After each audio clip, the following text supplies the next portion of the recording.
All right then, good afternoon everyone. Thank you for sticking with us. We are here, we've arrived at the final session of our conference for this year. So this afternoon, we're going to be looking at community buy-in and partnerships.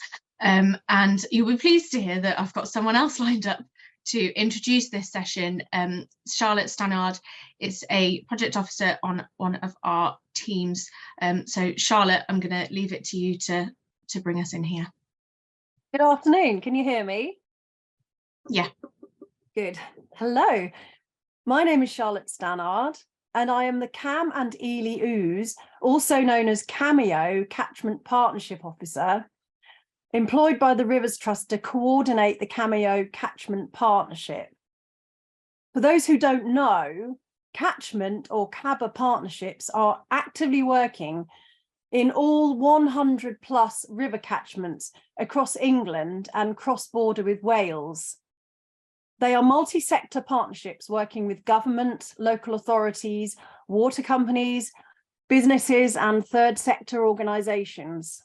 The 100 or so CABA partnerships are nearly all hosted by third sector organisations such as river trusts, wildlife trusts or rural community councils. The Cameo Catchment Partnership that I work with is in the minority in that it is co-hosted by two organisations, the National Rivers Trust and water company Anglia Water. So my question is, what makes a good partnership?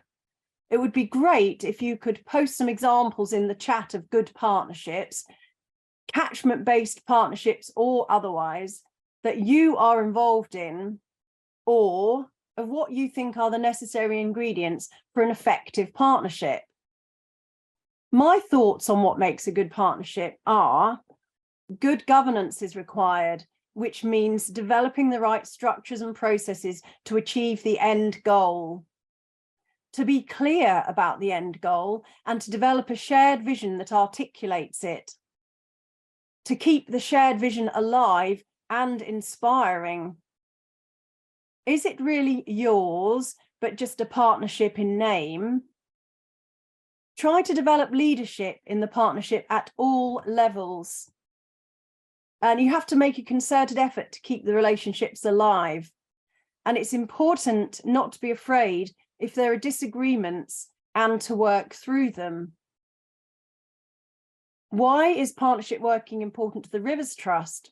Well, yesterday morning, the mantra became gang up on the problem.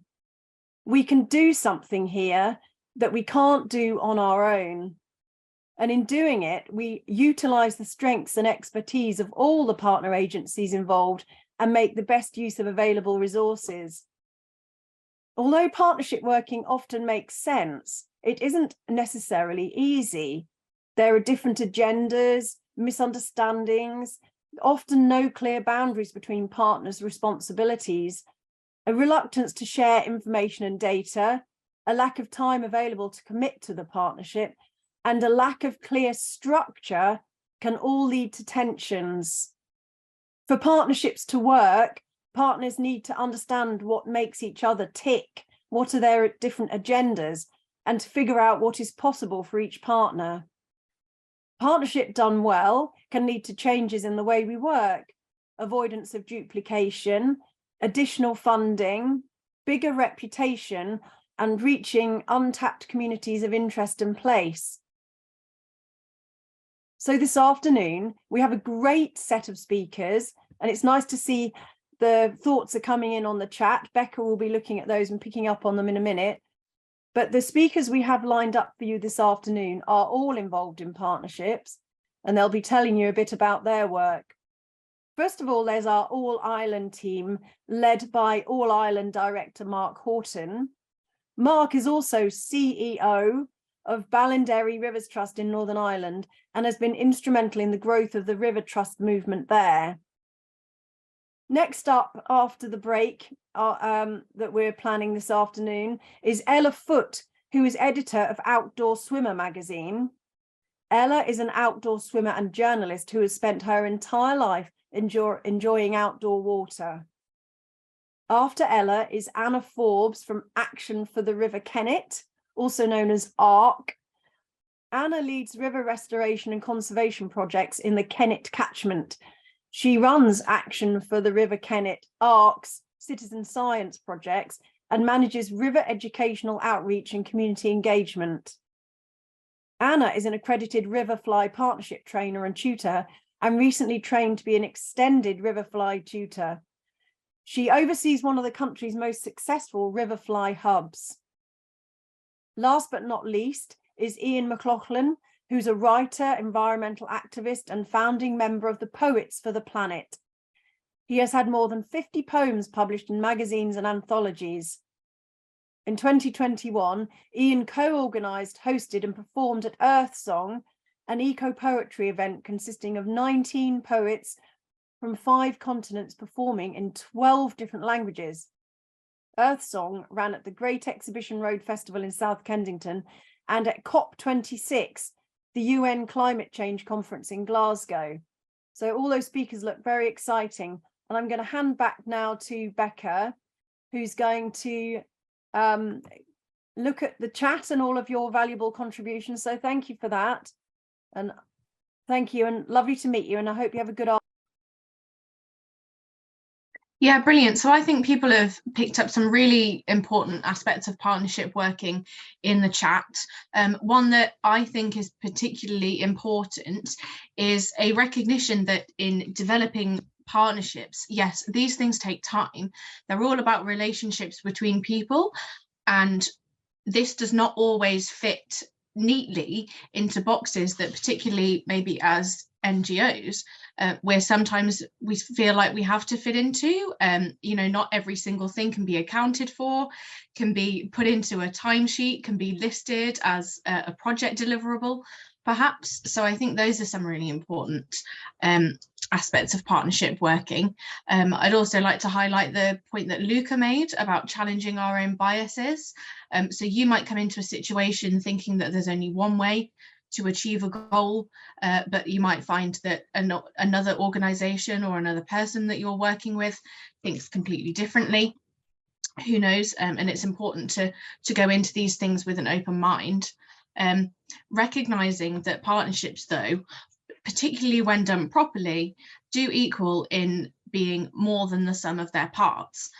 So this is all really, really good stuff, and I think sets us up for some strong reflections for the course of the afternoon. And then just the comment at the bottom of the chat at the moment from Jeff, that ultimately have relationships with people, not organizations.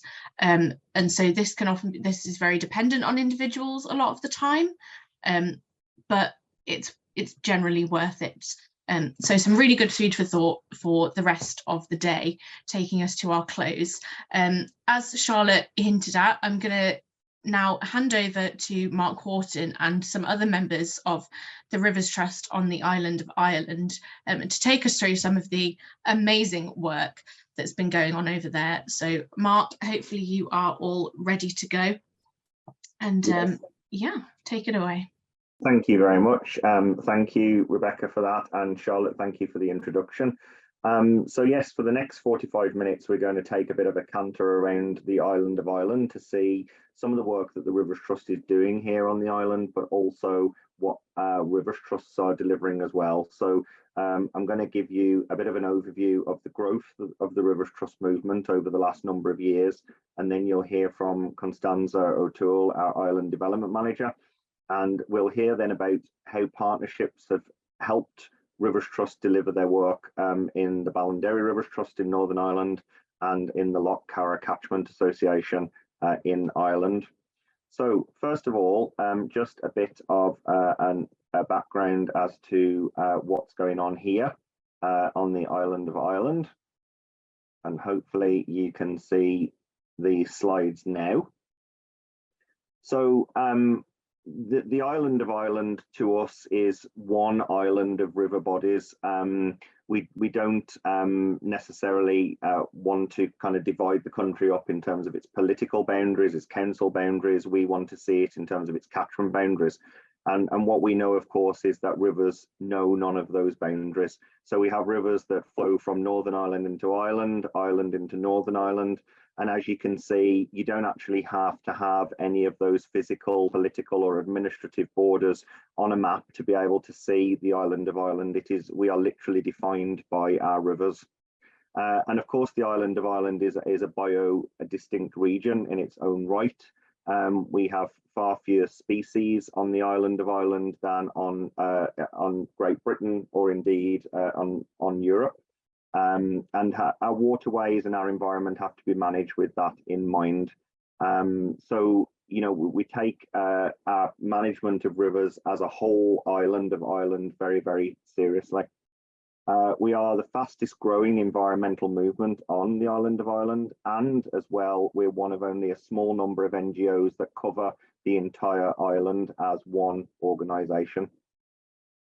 The growth of the Rivers Trusts on the island of Ireland over the last 10 years has been absolutely phenomenal. So we now have 21 Rivers Trusts and river associations, and you can see on the map there the distribution of those, and that number continues to grow. A number of those Rivers Trusts, 4 in fact, are cross-border Rivers Trusts, so they work both in a Northern Irish context and in an Irish context as well. And our work is supported by statutory agencies in Ireland through the Local Authority Waters Programme. They provide funding to the Rivers Trust to support the development of Rivers Trusts in Ireland. They cover some of the startup costs of Rivers Trusts, and they provide funding through the likes of the Community Water Development Fund to enable trusts to deliver projects on the ground, but also have funded us to be able to create networks and support initiatives for our trusts through the Resilience Project and iCatch, which I'll talk to you about in a minute. And we have been organising conferences in partnership with the Local Authorities Waters Programme to promote the key work that community groups and Rivers Trust do to protect their local waterways. In Northern Ireland, we're supported by the Northern Ireland Environment Agency. They provide also a number of funds that Rivers Trust can access, the Environment Fund, the Challenge Fund, the Water Quality Improvement Grant, and they're also supporting iCatch, again, which you'll hear about shortly. In Northern Ireland, the Rivers Trust is representing the Rivers Trusts of Northern Ireland on the Freshwater Task Force and also the Water Framework Directive Stakeholder Group. And in Ireland, we have a seat on An Furramushka, or the Water Forum, which is a state-appointed public representative body to inform the development of water governance and the Water Framework Directive. But our advocacy work is growing here now with the appointment of Joanna Braniff as our Communications and Advocacy Manager. And we are now looking to work across Stormont and Westminster in terms of Northern Irish governance of water, and also through the Oireachtas and Brussels in Ireland. So our advocacy work is continuing to grow. We, as the Rivers Trust, are delivering a range of projects that help support our trusts on the ground and also to promote the great work that our Rivers Trusts are doing. We're delivering environmental group farming projects in Northern Ireland across 5 catchments, helping farmers to understand better how they can reduce their impact on water quality. And on the back of that, we've just delivered £1.5 million worth of on-farm investments across those catchments in Northern Ireland to reduce impact on water quality and quantity. We're just about to embark on a partnership with the Woodland Trust, appointing a Woodlands for Water officer that will support our local Rivers Trusts in identifying opportunities to plant trees in their catchments and encourage landowners to store carbon in their land. And we're also helping new Rivers Trusts establish both in Northern Ireland and Ireland. We also secured some funding to appoint 2 project officers in 2 Rivers Trusts in Ireland because it's been quite difficult for Irish Rivers Trusts to secure funding for staff posts. And this project has demonstrated that if you have dedicated people in post, you can deliver more on the ground, you can secure more grant, and you can build better partnerships so that those trusts are more resilient in terms of delivering their projects and their charitable objectives. And overarching, a lot of what we're doing is the establishment of iCatch, and iCatch is now all Ireland. and it is a peer-to-peer learning and support network, which you'll hear more about from Constanza shortly. And, you know, without going into any more detail, there are lots more exciting projects coming online over the next few months. We're also working very hard to access European sources of funding for our work in Ireland and in the border region. We have just secured funding for a project called Buffer Plus, which will look at peatland restoration and re-wetting, and both the Moy Rivers Trust and Inishowen Rivers Trust will be involved with that. We are in a consortium looking to secure funding for River Rest, which will look at nature-based solutions to reduce sediment loss and pollutants escaping from catchments. And we hope the Bandon Rivers Trust will be involved in it.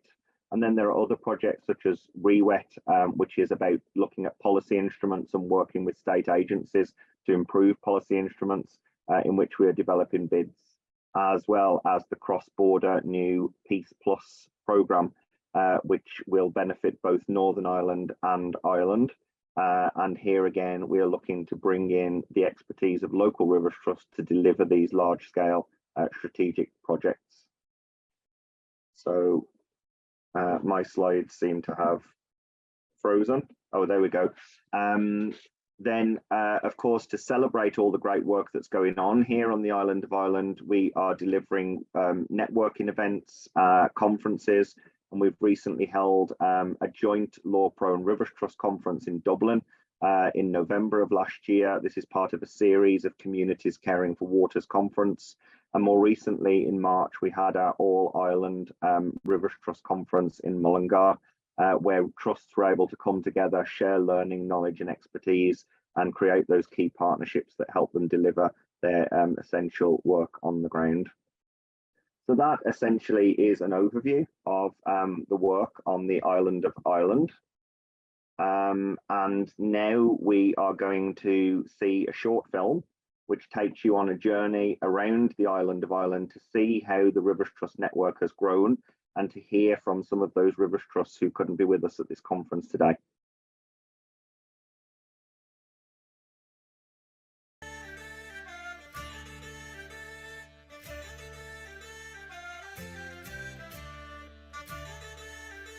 Greetings from the Ballinderry River and from Ballinderry Rivers Trust in County Tyrone, Northern Ireland. We established as an association of angling clubs in 1984, which then turned into a Rivers Trust. We do lots of water quality improvement projects, habitat improvement projects, and we also run a river school where we invite lots of school children from across the catchment to come and learn about their water environment. We run a breeding programme for freshwater pearl mussel and work with landowners to reduce the impact of agriculture and industry on the river so that we can restore the freshwater pearl mussel population to historic levels.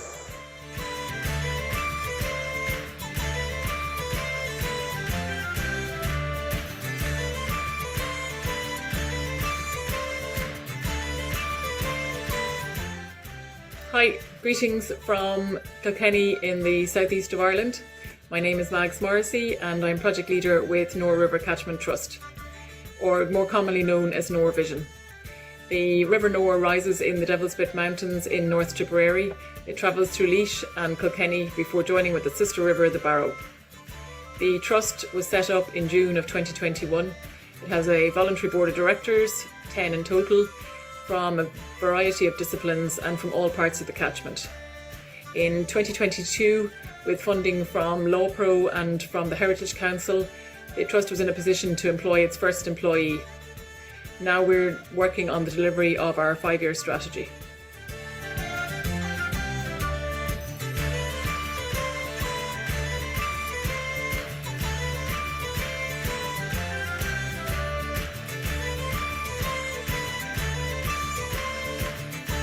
Good morning, conference.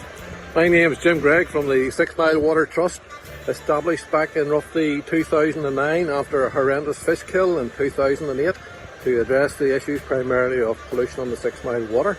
Since then, we have carried out some 1,000 kick samples over a 10-year period and have had reasonably good success, with 18 sites basically still achieving fairly good accounts of inverts and so forth, and identifying several pollution sources.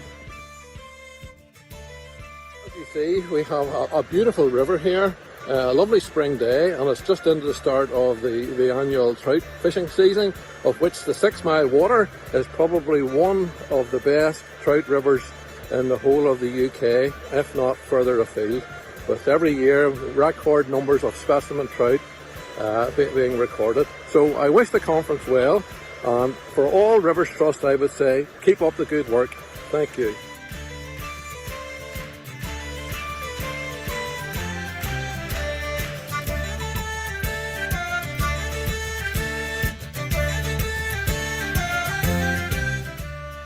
Hi everyone, it's Liz Gabbett, Project Officer from the Meig Rivers Trust here on the banks of the Meig where it enters the Shannon Estuary. The Rivers Trust was founded in 2016 after an unfortunate pollution incident.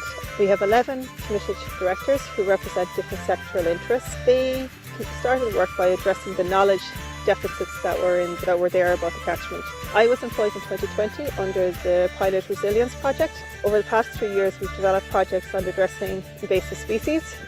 Unfortunately, we have a major problem with giant hogweed control, and also we have enhanced people's capacity to become citizen scientists and take water quality samples, particularly for nitrates and phosphates. In August last year, we were commissioned by Inform Ishka to create a transition year module on water. It's currently being piloted in 4 schools. We hope to complete the project by the summer. So it's an exciting time for the Meig Rivers Trust, and I wish everyone the best. I'm Micheál O'Cinneide and this is Dennis Coggin. We're the co-chairs of Corrib, which was set up in 2019, and this is the River Corrib behind us. And our 4 pillars, our areas of work, are to do with recreation, to do with heritage. We have a big heritage festival again this summer. Education, we work with the EcoEd for All group around Galway, and also water quality. And we look forward to working with the Rivers Trust for making a better river basin management system for the country this year.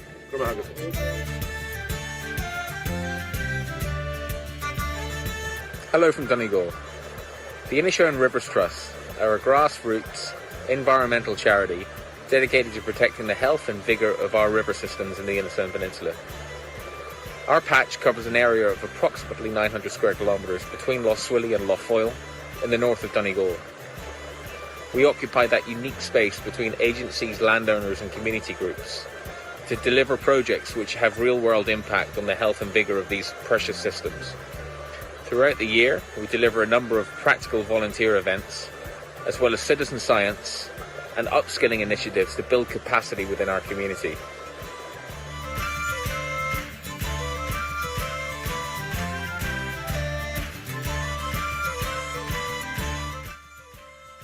Five years ago, local people established the Lough Clara Catchment Association in order to protect and conserve the invaluable natural resource of Lough Clara.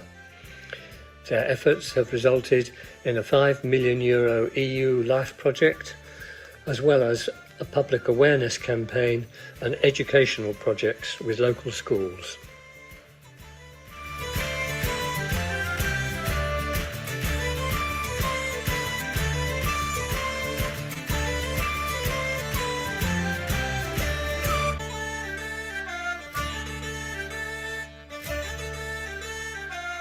Hi, my name is Jason Nash and I am the Secretary for the Bandon Rivers Trust. Behind me you can see Inishannon Bridge, which is just below the upper tidal limit for the Bandon River. The Bandon flows through towns such as Dunmanway, Ballineen-Enniskeane, Bandon, Inishannon, and it flows out to sea just down below in Kinsale. Our mission statement is to help protect, enhance and conserve the Bandon River and the catchment as a whole. So far we've been involved in one project on the Caha River, which aimed to actually improve water quality, and this tributary is located up in Dunmanway, and we hope to be involved in many more projects in the years to come. Thank you very much.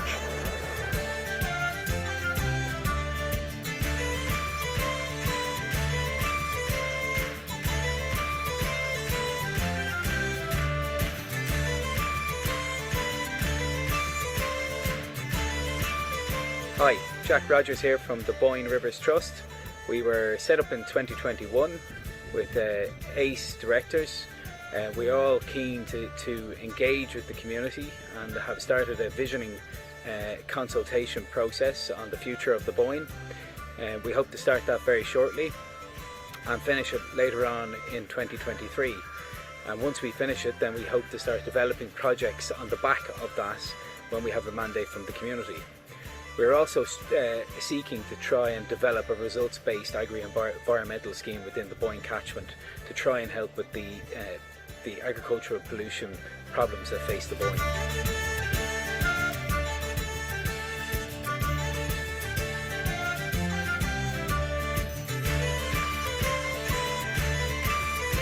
Hello everybody and welcome to Sligo Bay Rivers Trust. We're the new trust just formed and we're here in Eastkey in County Sligo, famed for its fishing and surfing. We're here today as a field study to look at some of the issues that are arising in relation to the waters here, and we're hoping to assist with a feasibility study that has been applied for by the local club here in Eastkey.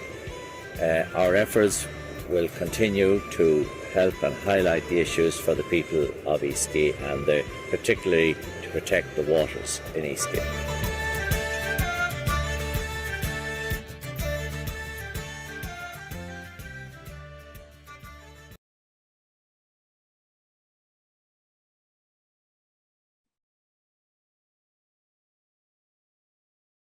Okay. So, hopefully that's given you a flavour of what is going on here on the island of Ireland. You can see the growth of the Rivers Trust movement has been dramatic. And we're not funded by the Irish or Northern Irish Tourist Board, but if that hasn't made you want to visit Ireland, I don't know what will. So please do come and see us when you get a chance. Now we're going to hear from Constanza O'Toole, who is our Island Development Manager. And she's going to tell you a little bit about the work we're doing to help support our Rivers Trusts and create partnerships.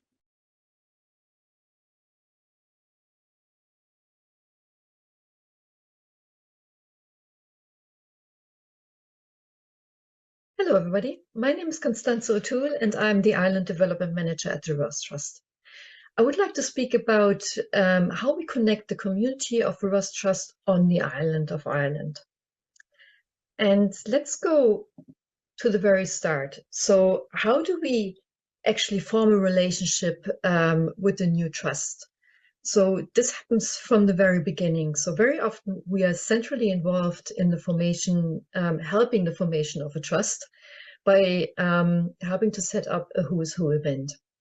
The Who's Who event was invented by Trish Murphy from the Inishowen Rivers Trust, and she had this fabulous idea to bring everybody in one room. So this is the community groups, the people who are really interested in setting up a trust, all the stakeholders, state players, and often LawPro, the local authority water program is involved, and the public participation network. So we bring everybody together in one room and then we speak about challenges in the catchment, and also how do you actually set up a trust. So the next step is, of course, to involve this new trust and connect them to the movement so that they can learn from the peers what steps to take next, and of course we help them. So on the picture you can see the last Who's Who we ran was in September 22 in Sligo, and I'm very proud to say we now have the Sligo Bay Catchment Rivers Trust. We also connect trusts to the iCatch Hub network. This has also an all-Ireland approach, and it's a support network that was initially set up by the Meg and the Inishowen Rivers Trust. And now we took over the Rivers Trust, the coordination. I'm at the moment the coordinator. And it's very kindly sponsored by LawPro in the Republic. And this year we were able to add the Northern Ireland iCatch Hub. So that's sponsored by NIEA. We have currently 70 members and plus 5 guests. We have monthly meeting and we speak about various topics. So we have open sessions where we discuss things that are very topical. We also invite people to discuss things, and we also have guest speakers on great subjects. For example, we had someone recently on tree planting. We also produce a monthly newsletter. You can see here it's the iCatch Hub Network newsletter. Also, we feature stories from the members of the iCatch Hub Network, but also scientific reports, conferences, and everything that's really of interest to our members. And this is a public-facing one. So soon you can sign up to this newsletter once the website is up and running. Let's go to the next slides. You can see there we also have a social media site. It's the iCatch on Twitter, and the handle is @iCatchHub. So it would be great if you sign up, and you can see then our upcoming events and things our members do. I mentioned the website, which is currently still under construction, but we're getting there. And yeah, then you can see when the next meetings are going to take place, and also what the network is up to. And please sign up to the newsletter. It's a really great resource to have. We put a lot of effort into it. Big shout out to my colleague Joanna Braniff from the comms team, who's fabulous in putting this together. So we have also held a conference back in March, the All Ireland Conference, and at the end we had the idea we're going to twin the trusts. So it's still in the spirit of helping each other, which is a real grassroots approach. So so we kind of almost pulled two trusts out of the hat and matched them with each other. They got a certificate of friendship. And we hope if anybody's watching who was twinned with another trust, don't forget to meet and talk to each other. So find out what you have in common and how you can support each other. And we are always there, of course, to help. So we encourage them to have exchange visits, to share resources, and really share ideas. At the end, I would like to say that very soon, we hope to encourage the members and connect them a bit more actively to the communities of practice, so that the wider movement will be able also to connect with the Irish Trust and start to speak a bit more with them. So, good, or thank you. And if you have any questions, so you can email me at constanza.o'toole@theriverstrust.org. So thank you very much. Okay, so you've heard now from Constanza about how we help support our rivers trusts on the island of Ireland and how we're connecting them to support each other, which we think is really important. We're going to hear now from two trusts, or rather a trust and an association, about the work that they're doing to engage their communities. And these two organisations are at different stages in their existence. First, we're going to hear from Ballinderry Rivers Trust, that has been around for quite a long time. And then we're going to hear from the Lough Carra Catchment Association, that's relatively new, but is making big waves in the work that it's doing. So I'm going to hand over to, first of all, Rachel McEldowney, Agriculture and Land Manager from Ballinderry Rivers Trust.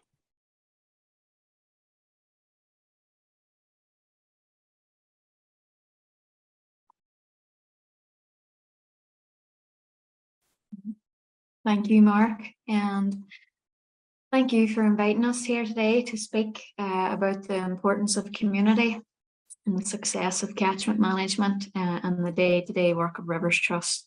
My name is Rachel McEldowney, and I'm the Agriculture and Land Manager at Ballinderry Rivers Trust in Northern Ireland, a trust that has existed in one form or another for almost 40 years. Which means it's older than me by some years, but in that 40 years, the Trust has built a strong relationship with the community that has helped deliver positive outcomes for the local river. Located in Mid-Ulster, Ballinderry Rivers Trust, like other Rivers Trusts, is a charity dedicated to the conservation, protection and improvement of the rivers in its area. For us, this includes all the rivers and lochs in the Ballinderry River catchment, the western shore rivers and streams of Lough Neagh and Lough Neagh itself, an area covering around 1,000 square kilometres of Northern Ireland. The upper reaches of the Ballinderry, as seen there, bottom left, the orange line, they're designated as a special area of conservation and an area of special scientific interest because it's home to one of Northern Ireland's last remaining populations of the globally endangered freshwater pearl mussel. And we also have good populations of otter and stream water crowfoot there as well. Lough Neagh, also pictured, is also an internationally important wetland and Ramsar site because of its migratory wildfowl, including the hooper swans that overwinter in the loch. And as the trust was established in 1984, it actually predates these designations by almost 10 years. But because of the presence of the species and their importance, along with the declining numbers of dolgan, trout and salmon, it hadn't escaped the attention of the local angling clubs along the river. In the late 70s and early 80s, the river was ravaged by successive serious pollution incidents that caused annual fish kills and killed off kilometres of the river. By the early 1980s, the dolgan trout, which is unique to the rivers around Lough Neagh, was almost wiped out entirely from the Ballinderry catchment. As you can see here in some of these headlines and images, these were common in the press at the time, highlighting the devastation the river was facing. 4 angling clubs along the river decided to meet in a local hotel to discuss the serious problems the river was facing and what could be done to save it and its wildlife. They decided to form a committee and establish an organisation called Ballinderry River Enhancement Trust.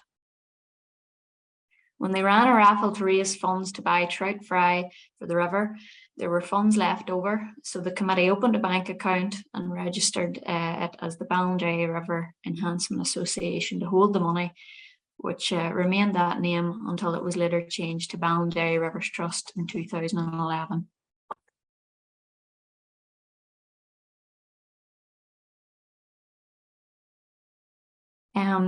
The headlines actually then started to change, and the public's understanding of the bleak state of the river began to improve. And members of the community up and down the river got behind what the association was trying to achieve by bringing the community together for a common good. The association set up a river school in an old porta cabin where the school children from different communities came together to learn about the river that connected them. This then led to the association building its own base with a river school and the river walkway that both the community and local schools could use. In 2006, the Trust teamed up with the WWF to develop a first-of-its-kind community-led river action plan. The project brought together people from all walks of life to not just identify what needed to be done to protect and improve the river, but also to explore what their roles were in making it happen. The actions from this plan then found their way into the Water Framework Directive Plan for the Ballinderry. Today, our river school is slightly more modern. Along with our outreach programs such as river studies and trout in the classroom, our education work has become a favourite school trip for local school children. The river school is also used as meeting facilities for local groups and for hosting meetings for government departments, universities and other NGOs alike.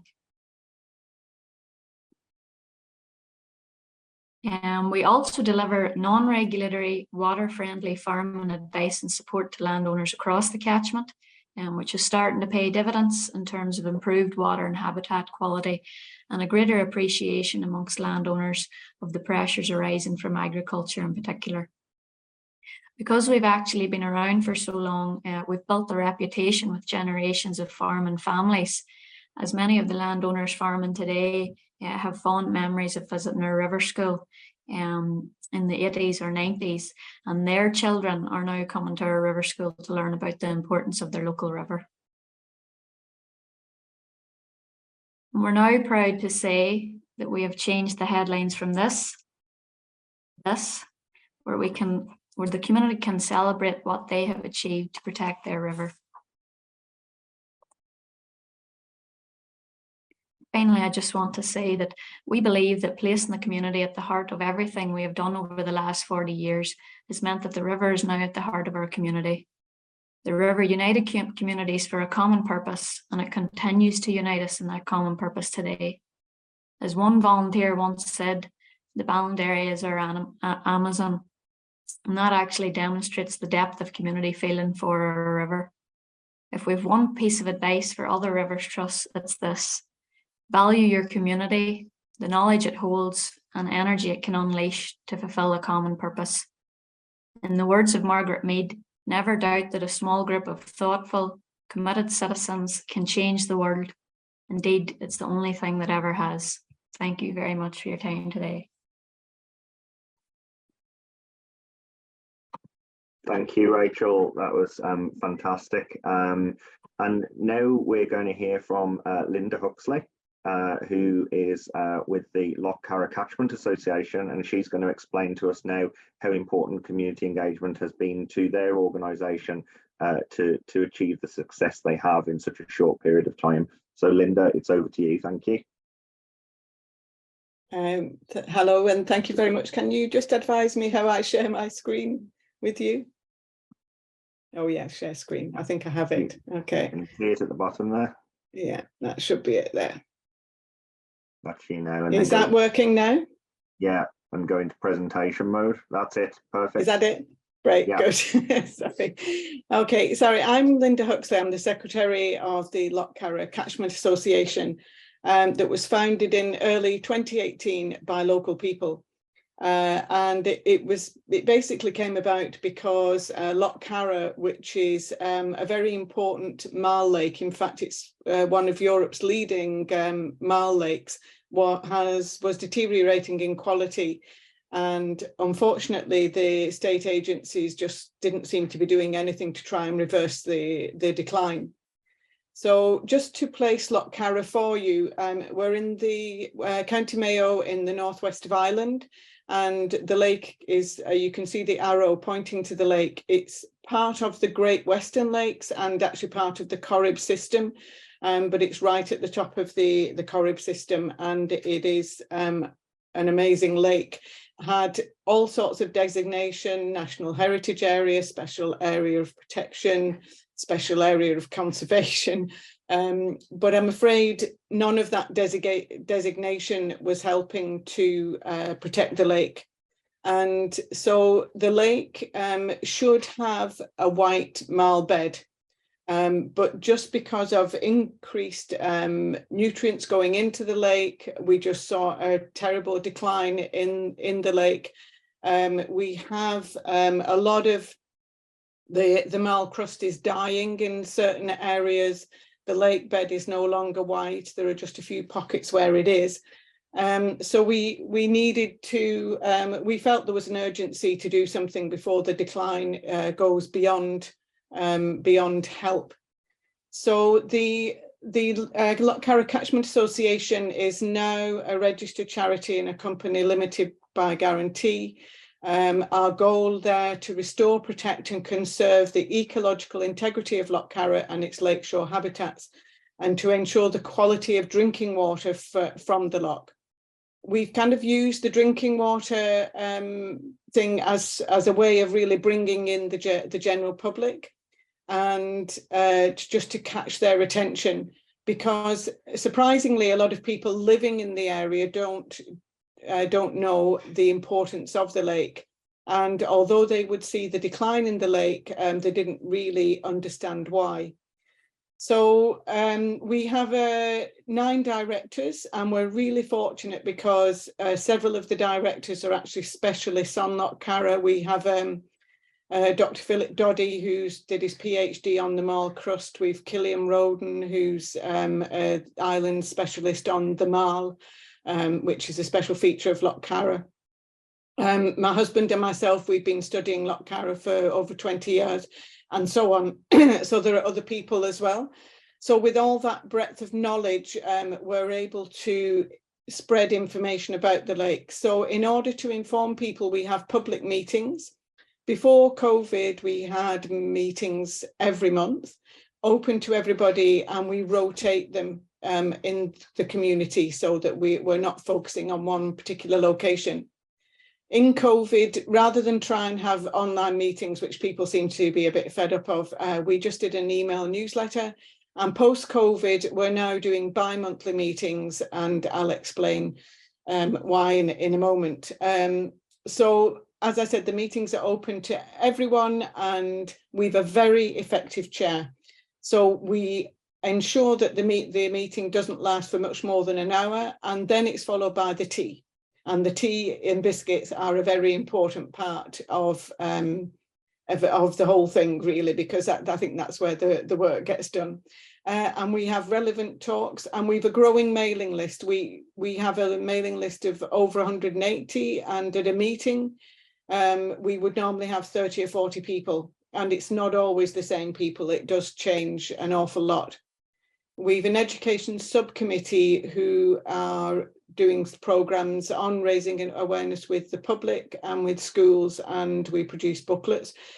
And then we've an agricultural liaison subcommittee who are our link with the farmers, because as you will all know, farming really is where most of our problems are coming from, if not all of them, for the Lough Carra, because as far as we know, Lough Carra, well, we've no town in the catchment, so we've mainly farming and small villages. So we do feel that farming is our most serious problem. So knowing that we had to achieve something, and fairly urgently, we knew we needed money. And so the idea was that we would try and get a live project. So the association got the funding to put all the application together, the initial concept note. We failed the first time, but we were only a small few points short. So we applied again, and within the application, we employed consultants to do it, because we're all voluntary and we knew the amount of work necessary. So in summary, the LIFE project came about in 2021, and Mayo County Council lead the project. And we have the state agencies, Department of Agriculture, the National Parks, the Quilture, the Forestry, Geological Survey Island, and then our Catchment Association are the main partners, but we have wider. So I'll just show you, these are some of the booklets that we've produced, and we give those out freely to try and raise the awareness about the lake. We also produced a catchment map, because we realise people don't understand what the catchment is, and they don't really know whether they're living in it or out of it. So this has been hugely beneficial.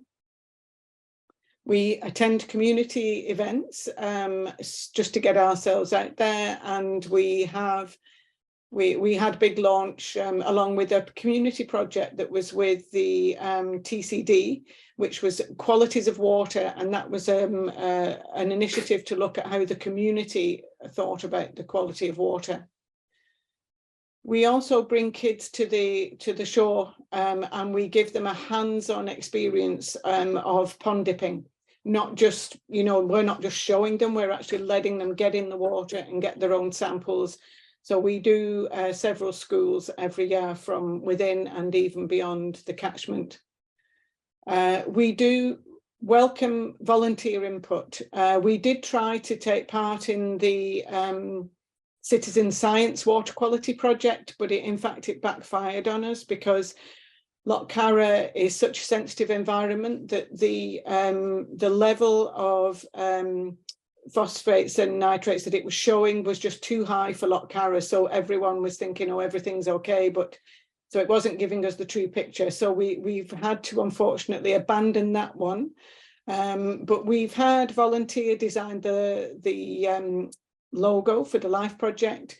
And also we have students coming over from the States this year to do a kind of ecology projects.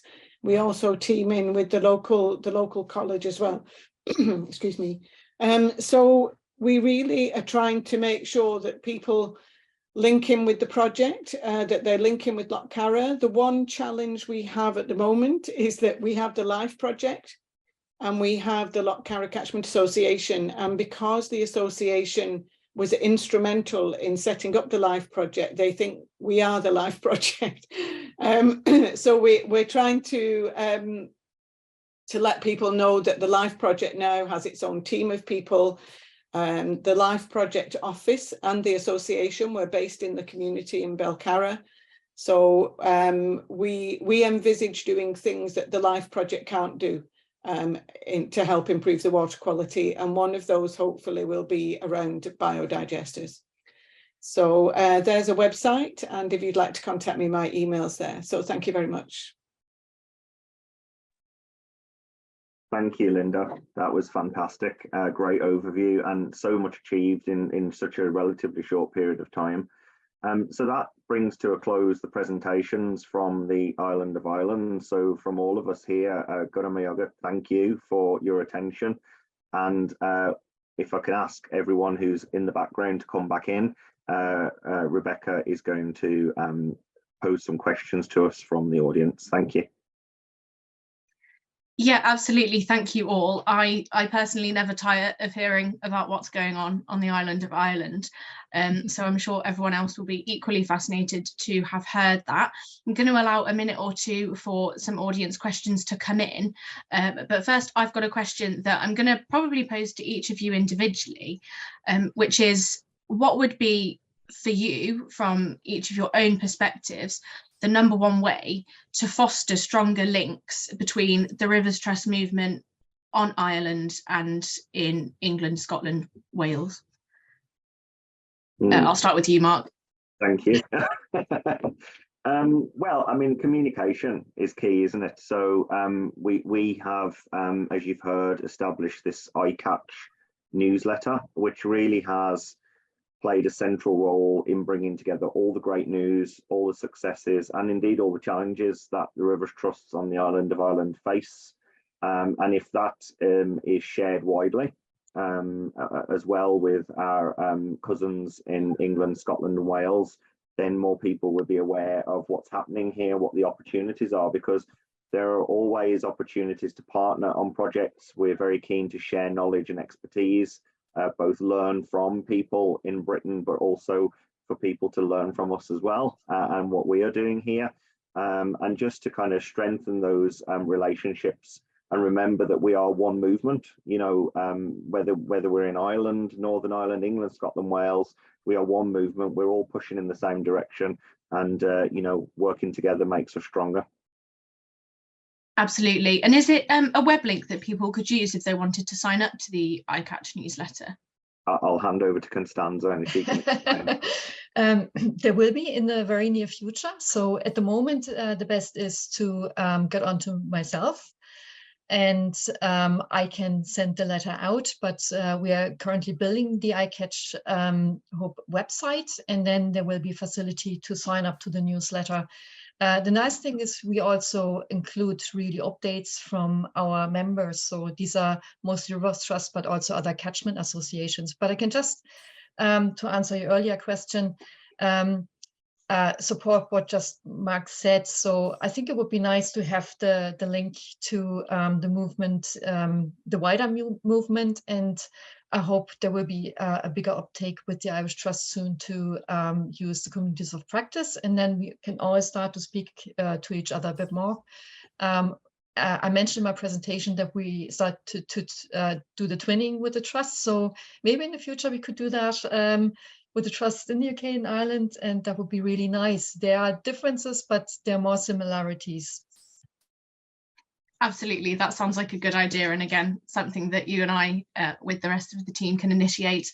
Just on communities of practice, to clarify, so those are internal networks for staff in the Rivers Trust movement. So if anyone is a member of staff at a local trust and doesn't know or wants to find out more about those communities of practice, then please just contact info@theriverstrust.org.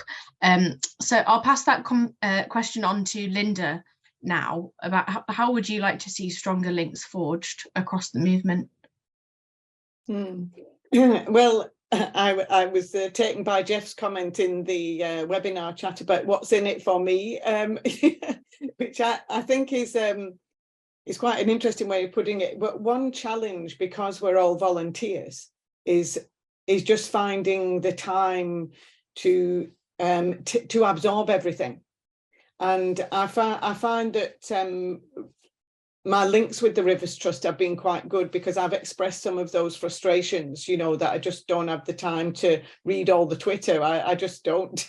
So having when I mentioned that to Constance, she said, well, we've got the newsletter and that's going to really summarize some important points. So I think maybe trying to have the communication so that it is concise, because unless you can actually provide a paid staff member for the association, and then I'll have a bit more time, you know.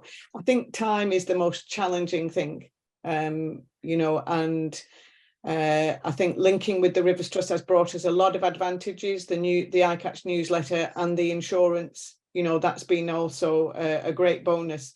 So yeah, probably not a very concise answer, but it's difficult to put your finger on just one thing. No, absolutely. There's always lots of things that we can be doing, and as you say, most people will have different things that they'd like to see and different requirements. I'd probably also, just reflecting on what you said, just highlight the communities of practice again, because they are they are voluntary, even though we encourage people to join them as much as possible. But it's not just about the meetings in the communities of practice. They're also an information repository, so that information can be found whenever works for you. Although, to stress again, they are internal, and I know that we have plenty of people who don't work within the Rivers Trust movement on the call. So Rachel, I'll finally direct that question to you, and I guess particularly just reflecting on the agriculture and land management perspective as well. We were talking yesterday about a lot about like farm advice clusters. So maybe you have feelings on that, both generally and more specifically on farming as well. Yeah, so probably one of the big things about the communities of practice and the Slack, it's been great to see all sort of project officers working on farms or with landowners across the UK and Ireland, getting to share their knowledge and expertise over that. But also something me and my team attended was the pinpoint training run by the Rivers Trust last summer. We got to go over the Tyne Rivers Trust, and they hosted us, and it was great to sit down and, you know, talk about our challenges, and, you know, everybody in whatever they work in the Rivers Trust is only going to be up against different things, but to work with farmers, it's quite challenging, and they have a very large impact on our river systems. So to sit down and hear how they go about working with landowners is great. And who knows, maybe down the line we would love to host a pinpoint training ourselves, and have people come across the water or come up from the south. But again, it's just about sharing knowledge and expertise between us, and seeing, you know, if it works for us. I think any kind of event or workshop offered on the island of Ireland will be oversubscribed, just judging by the comments in the chat so far today. It looks like you've covered everything so comprehensively that the audience don't have any further questions, but I'm going to take host's prerogative and just be slightly mean and direct one more quick question to Mark and Constanza, a somewhat hypothetical one, but if you were delivering a similar presentation in 12 months' time at the next Rivers Trust annual conference, what would you like to talk about having achieved? I'll go with Mark first. That's an interesting question. The greater sustainability of our Rivers Trust locally. You know, I would like to be able to say that our Rivers Trusts were able to find the resources they need to employ the staff because everyone's ambitions are enormous, and what's limiting us at the minute is the ability to be able to get paid staff into our Rivers Trust, particularly in Ireland, not so much in Northern Ireland, although it is a challenge there because we have problems with funding, with no government in Northern Ireland. There's all sorts of things at play. But for me, 12 months from now, I would like to be able to say that our Rivers Trust could see a way for them to be able to grow in strength, in confidence, and be able to deliver at scale and meet their own expectations of what they want to achieve locally. Brilliant, thanks Mark. Constanza, final word from you. Definitely. So I also I can just emphasize it's so important that we get more staff into the trusts and also catchment groups. So apart from this request for more funding for staff time, it would be great to see more trusts pop up on the map, and that's in the works. So there's loads of interest on the island of Ireland to form trusts, and we are there to help. And if you're inspired and there's a lot of interest in your community, just give us a shout and we will work with you. Brilliant. Okie dokie. Thanks all so much. That brings this particular session to a close. Okay, here we are, everyone. It's the final portion of the conference of the day, and we're continuing our focus on community buy-in and partnerships now, with some case studies of people that we work with and have been interacting with to varying degrees as a movement, as a Central Rivers Trust for a while now. So first up, I'm really pleased to introduce Ella Foote, who's the editor, of the Outdoor Swimmer magazine. And again, we've had varying interactions with Ella personally and with the magazine over the last couple of years. And that has recently solidified with the Rivers Trust having a regular column in the magazine, which has been an absolute privilege to contribute to. So I am going to hand over to you, Ella, to delve a little bit more into that and why it's good for both of us. Hi everyone. Okay, welcome. Really nice to see you all. I've rushed in from the school run because my after school club provision failed. So do excuse me if we have a little visitor, but hopefully we can crack on.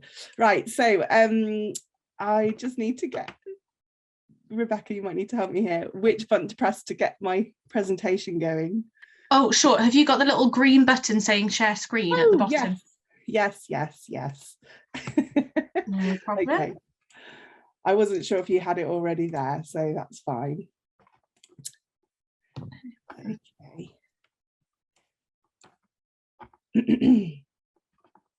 Sorry. That's It's okay. taking a little bit longer. I hope you've all had a really productive morning. Hopefully. It seems to have been good. People seem to be responding well. We've had some really lively discussions. Yeah, it's been good. Okay, so just while this loads, now it's taken forever, even though it was already loaded, I'll just tell you all a little bit about me. So I'm Ella Foote. As Rebecca said, I'm editor of Outdoor Swimmer magazine, a really passionate outdoor swimmer. And as Rebecca said, I've had lots of personal interactions with the River Trust as well as professionally. A couple of years ago, I did a challenge where I challenged myself to swim in 31 different rivers in 31 days in December, which was a bit of a challenge because the weather in December isn't always friendly and a lot of the rivers were in spate or flooding. And so it was a super challenge, but it was really super for raising awareness of rivers, the work that the Rivers Trust does, and it raised a little bit of cash for the Rivers Trust too. So I've done some work personally for them, and I'm really pleased that we get to work together with Outdoor Swimmer, as I will take you through with our slides. We do an awful lot of work around water quality, environmental concerns, just like the Trust, and swimmers really care and are really passionate about what we do. So let's share this screen. Here we go. Hopefully you can see everything. My main PowerPoint isn't loading, so you'll have to just see it from here. Hopefully you can see that. Rebecca, can you see that? We can see it. If there's a way that you can just make it a full screen or just bigger. For some reason my PowerPoint, it's so annoying. Let's see if this works. Yeah, I think if you open it in slides, you should be able to present. I mean, I have it here, but it's for some reason not showing. Oh, just being a pain. Do you know what? We did so well. We got to 20 we past got all 3. the way to me. There's always something. It's not you. I had it all ready for you. Let's see if we It's can do it this way. Oh, this is looking promising. Yeah, it looks like we'll get there. But you're doing a fantastic job ad-libbing anyway. There we go. There we go. Enjoy. Excellent. Okay, so I just thought we would start and talk a little bit about outdoor swimmers in general. So one of the things that we have done over the last few years is a trends report. And this is where we have put out a survey with all of our readers and people who engage with our website, who read our newsletter, who engage with us online. And we asked them various questions about their relationship with the water, as well as that, you know, why they swim, what benefits they get, and how it makes them feel.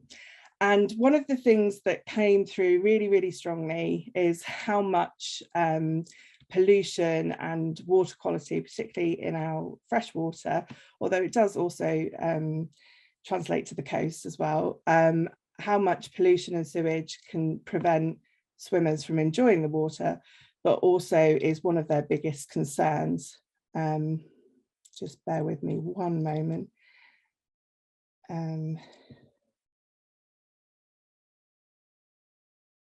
Sorry, my notes are now not loading. So you can read some of the stats just while I load this up. Here we go, here we go. Now we're storming. So yes, as you can see, 1 in 5 swimmers in England say that they are worried about pollution and it stops them swimming as often as they would like. And also we know that an awful lot of swimmers care more about water quality and the environment that they're swimming in, more since becoming open water swimmers compared to just a pool swimmer. So obviously for us at Outdoor Swimmer and as a group of swimmers, healthy water, brilliant environment is something that we are really passionate about, which is why the partnership with the Rivers Trust is so important to us. And it's one of the biggest issues that our community faces. From our trends report, we learned that 41% of our readership, or our responders, will use that as a reason not to swim in open water. And the biggest challenge for us is trying to keep the problem of sewage and our water quality at the top of the political agenda. So as well as many people will often say, well, just don't swim in rivers or, you know, open water. And we will say the more people swimming, the more that it's a public health concern, the bigger noise we will make and the more attention people will pay, particularly in our government to cleaning up the rivers. It's really great to be here, as much as it feels a little bit fraught, because you as a group, as an audience, are really important to us. And as well as us being campaigning and supporting better water quality, we also think that we could be a tool for many of the water companies to help you. So we can help you, and also you can use our audience to engage with them to get us to the same point, because I'm pretty sure we all want the same things. So just to have a look at a bit of our behaviour. So our trends report, you know, told us that wild swimming or dipping in summer, so many people, and maybe some of you included, you know, like to swim in fair weather, understandably. So 84% of our responders saying that this is something they're interested in doing, and closely followed by 75% of them who are swimming and dipping in winter. So actually that's something we've seen a huge increase in the last few years. It used to come to the winter and we would have a nice quiet winter just with a bit of pool swimming. But now actually, if you go to the riverside throughout the winter season, you will find big groups of swimmers who are continuing to swim all year round. So this isn't just a summer activity anymore. And as I mentioned earlier, not only do we care about the water quality because we are swimming in it, but obviously nobody wants to go to the riverside or a beach, for example, or a picnic spot and find that there's litter or rubbish or sewage or pollution. We want to enjoy beautiful environment just as much as the next person. And actually, the more we swim at the same spot, or we form a community in our area in the same river, the more we care. And 22% of the women and 15% of the men said that enjoying being closer to nature was one of the key reasons that they like to outdoor swim. And this was second to the mental health. So you will have seen and heard in the national news that lots of people swim for their mental health. You know, it's a physical activity, it makes us feel good. But a really key part of that is being in nature and being in beautiful surroundings. So the fact that sewage is a huge barrier is a really big concern of ours. But one of the things we notice is as groups and communities form beside the water, they start to care for their environment. They start to care for the riverbank. They litter pick. They make, there's a group in Hampshire who noticed that they were wearing the riverbank down through swimming, so getting in and out of the water multiple times, multiple people doing so, that they were wearing down the riverbank. So they fundraised as a group using their own money.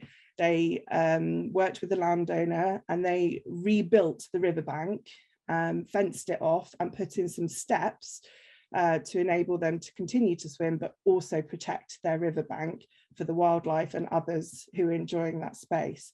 So swimmers really care, not only for their own personal enjoyment, but for others and for the environmental reasons too. So what we want to kind of get across to you today is the fact that this growth in outdoor swimming is a benefit to you guys. You can use these communities, you can use these really passionate individuals who are very much waterside, know what's going on in their local area, to first of all engage with them and share the work you're doing, engage with them to get their support, but also they can provide you with information on how they swim and how they engage with the natural environment, and how important it is for people to connect with nature. The demographics of our swimmers are people who vote, people with money, people that buy things, people that change things. The majority of our outdoor swimmer readership are between 40 and 69. And they really care. They care about politics. They care about what's going on. They're the people who are going to be voting in the next general election. And this is a really important part of what they do. So they are going to be voting with their wet feet, as it were, from the water. Oh, just get this to the next slide. So as you can see from this slide, the biggest barriers to growth in outdoor swimmer, right at the top there, is sewage pollution and water quality concerns. The second is access to water, legal restrictions. And that's another huge factor. So, you may have seen at the weekend, there was the kinder trespass to the reservoir. The right to roam in England is a huge issue for us. There is beautiful waterways, beautiful footpaths and things where we just are blocked off by private land, private fishing, which is preventing us from accessing the water, lots of legal restrictions. So, up there with the fact that people benefit from blue and green exposure, so in those environments, and how good it is for our mental and physical health. Right up there is we're facing real difficulty with sewage pollution, water quality concerns, and access to water. We, as well as looking after our waterways, we also have local groups who are really active in campaigning. So recently, there is a big local group, the Blue Tits Cold Water Swimmers, on the Thames at Teddington, who have done a petition calling to scrap the direct river abstraction of water to be collected, and they're actively campaigning against that, because that's not only going to affect the natural environment, but it's going to affect the water quality and water levels in the spot where they swim. These people are highly noisy, highly activated, and very proactive. So they can be used to campaign against decisions that are being made by the government and water companies, but they can also be used for good. And that's something that we are seeing through our work with the Rivers Trust. So one of the things that we love doing with Rivers Trust is sharing information and knowledge. We love the monthly column. And, you know, we're always open to more ways of engaging with each other. But we're always learning from each other. And, you know, the whole reason this relationship has developed is because of the work that I've done with Michelle Walker, who I met to do an article with. And then this has just escalated just through both of us being passionate swimmers about and passionate about rivers. But one of the things that we've learned from each other is how we can use that community.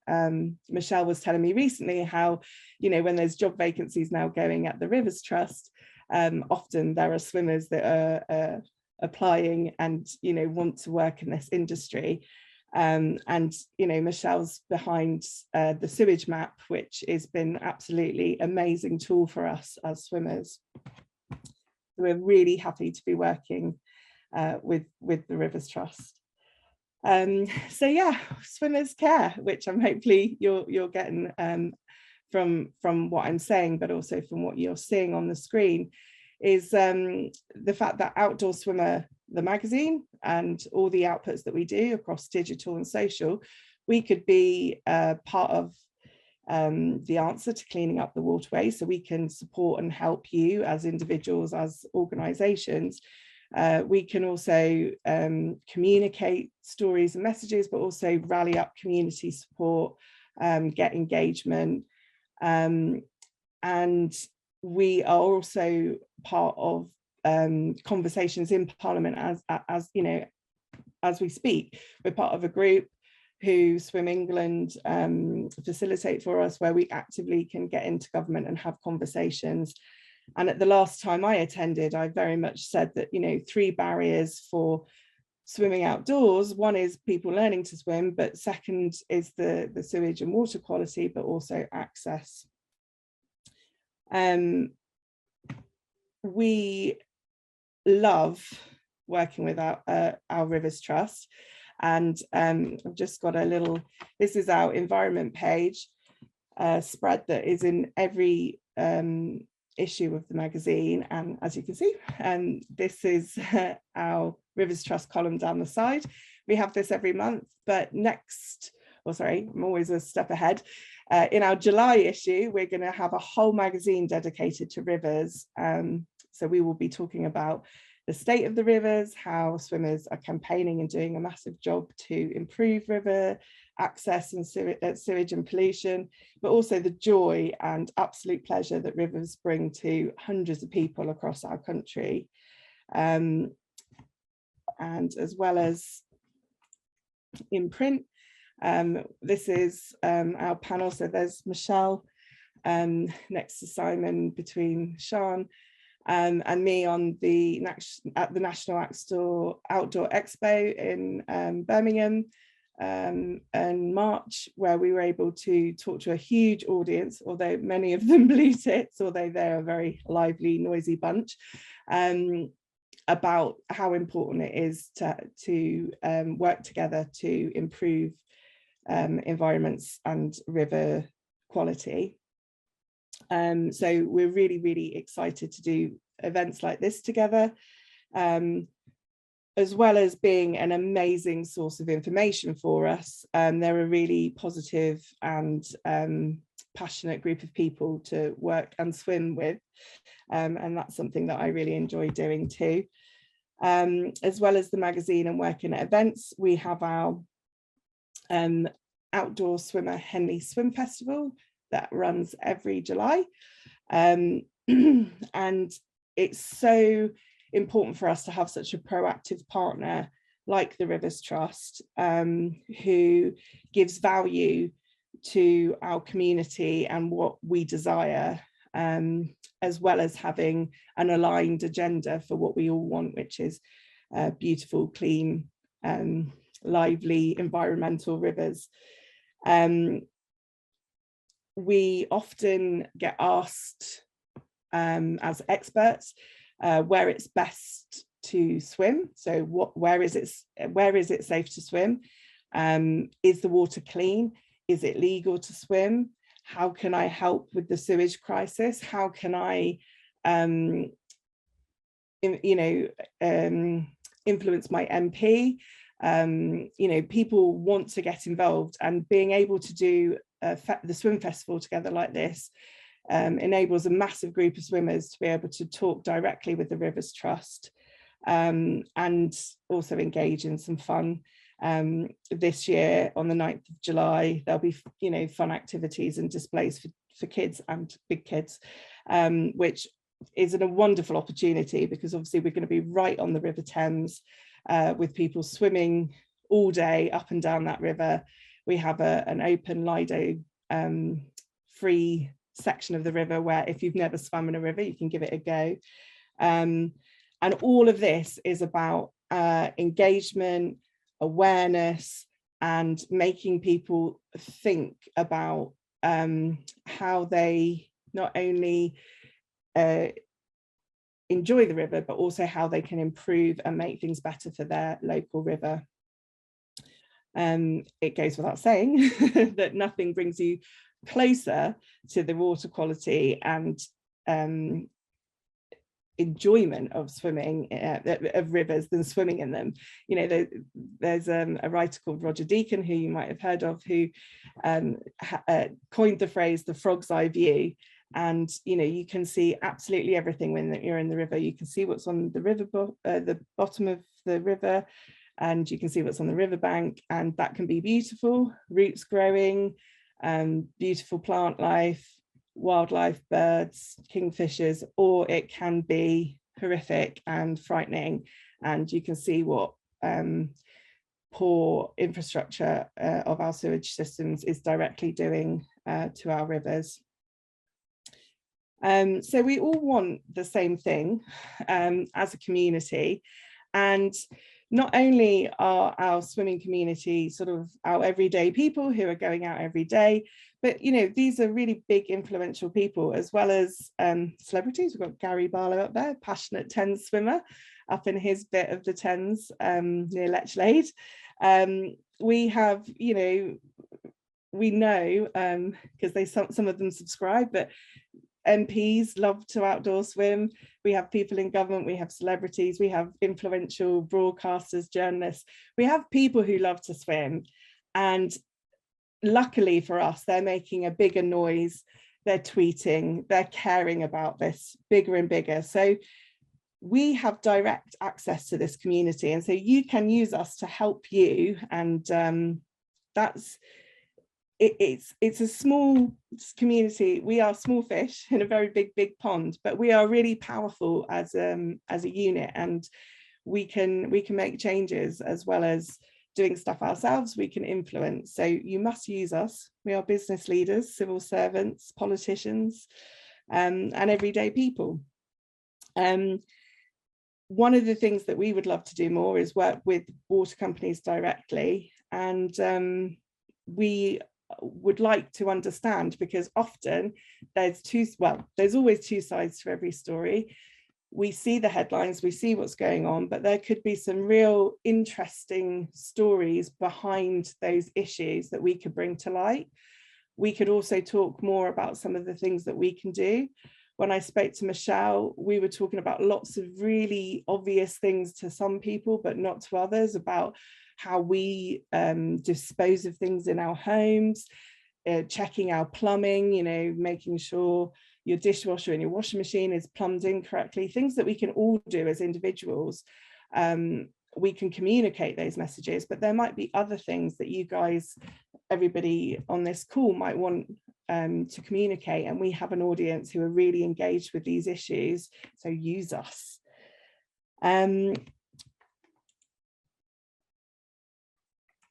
Yeah, just coming to the end. So this is me in the ice. One of the things that we want to say is that we have massive shared values, and it's about working in partnership. We want to work with you all, that we share the same issues and concerns, but we also want to make a difference. And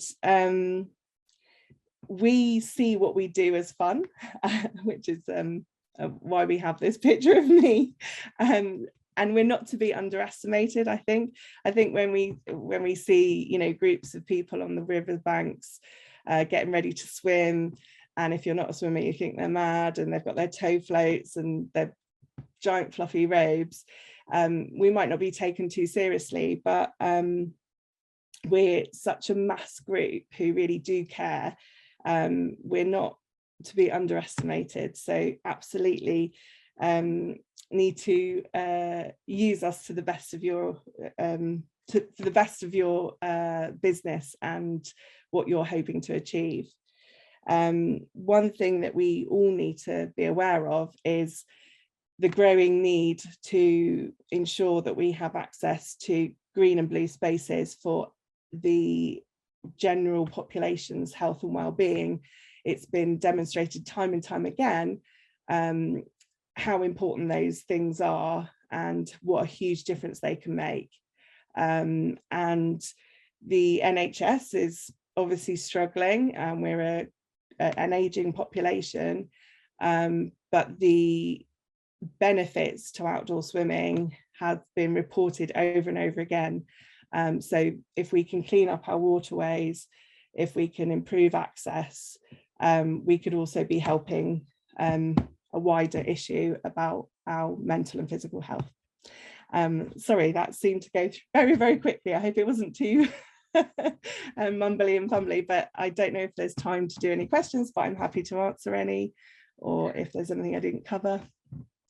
That was fantastic. Thanks so much, Ella. I've seen some questions are coming in. We're actually going to take the questions at the end of this group of presentations. We've got 2 more to go. But yeah, Ella, your passion just comes across so clearly across the screen. So thank you, and I look forward to speaking to you more later, but also at some of these events that are happening throughout the year as well. One thing that has been mentioned in the chat is sometimes there are different river user groups, and another prominent river user group is anglers and fisheries. So our next presenter is Anna Forbes from Action for the River Kennet, and Anna is going to, whilst it's not for us, certainly not in this conference, in the next few minutes to hash out these access questions.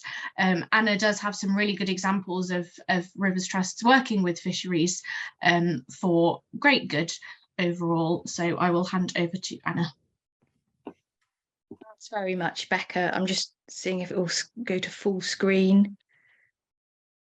Come on, technology. Is that working okay? Yes, brilliant.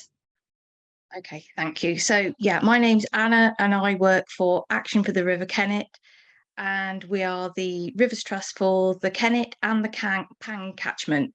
And a lot of you may or may not realise that the River Kennet and a lot of its tributaries are private. So to efficiently do our work, it's been many years of building strong partnerships with a whole host of stakeholders, but definitely creating good, strong relationships with fisheries and anglers. So that's just a quick map there of the Kennet catchment. One of the things we started doing, I looked back earlier today, about 16 years ago, was building up a network of river fly monitoring sites. And for us to do that effectively, we needed to communicate and build up trust and rapport with lots of different private landowners, be that fisheries or just people who are lucky enough to have some river frontage, be that a few meters or several miles. So this is a map showing you kind of from the left, very upstream on the Kennet, going all the way down to Reading, so upstream of Marlborough all the way down to Reading, and taking into account tributaries like the Shelbourne, the Dun, the Enbourne, and the River Lambourne. So a lot of those, I haven't sat and counted them out, are on private fisheries. So some of them are where we've trained up the river keepers to become the river fly monitors, but a lot of them are where we've got volunteers, and it will be that same volunteer or volunteer pair that are having access every month to go and do that vital 3-minute kick sample to check for pollution. So doing river fly monitoring is beneficial for all of us who have got an interest and a passion about the state of our rivers. So it's in the fishery and landowners' interest to let us in, but equally for them to know it's someone they can trust that's going to be coming through their gates and getting into their river every month. And some fisheries might want a restriction of what day of the week we go, others are more relaxed about it. So over the years, you can see from all those dots, we've now got over 70 sites. The red dots are the River Pang, where we've just established 6 sites. And again, straight away on the Pang, it was building up a relationship with fishing syndicates and so on, so that they can get a new level of understanding about their river, because many of them know about the mayfly hatches when these invertebrates are at the adult stage in their life cycle, but a lot of them haven't got a clue about what these creatures are like when they're in the larvae stage. So it's been really interesting to build that up. This is a day where we trained up quite a lot of the river keepers so that they went through the process of becoming an accredited river fly monitor themselves. And some of them have kept it up, but even if they haven't, they've learnt about the river from a different aspect. And for some people, if fly fishing is their thing, they've improved their fly tying. But equally, what's in it for us is also we've created a heightened awareness of ARC, the breadth of different projects we're delivering.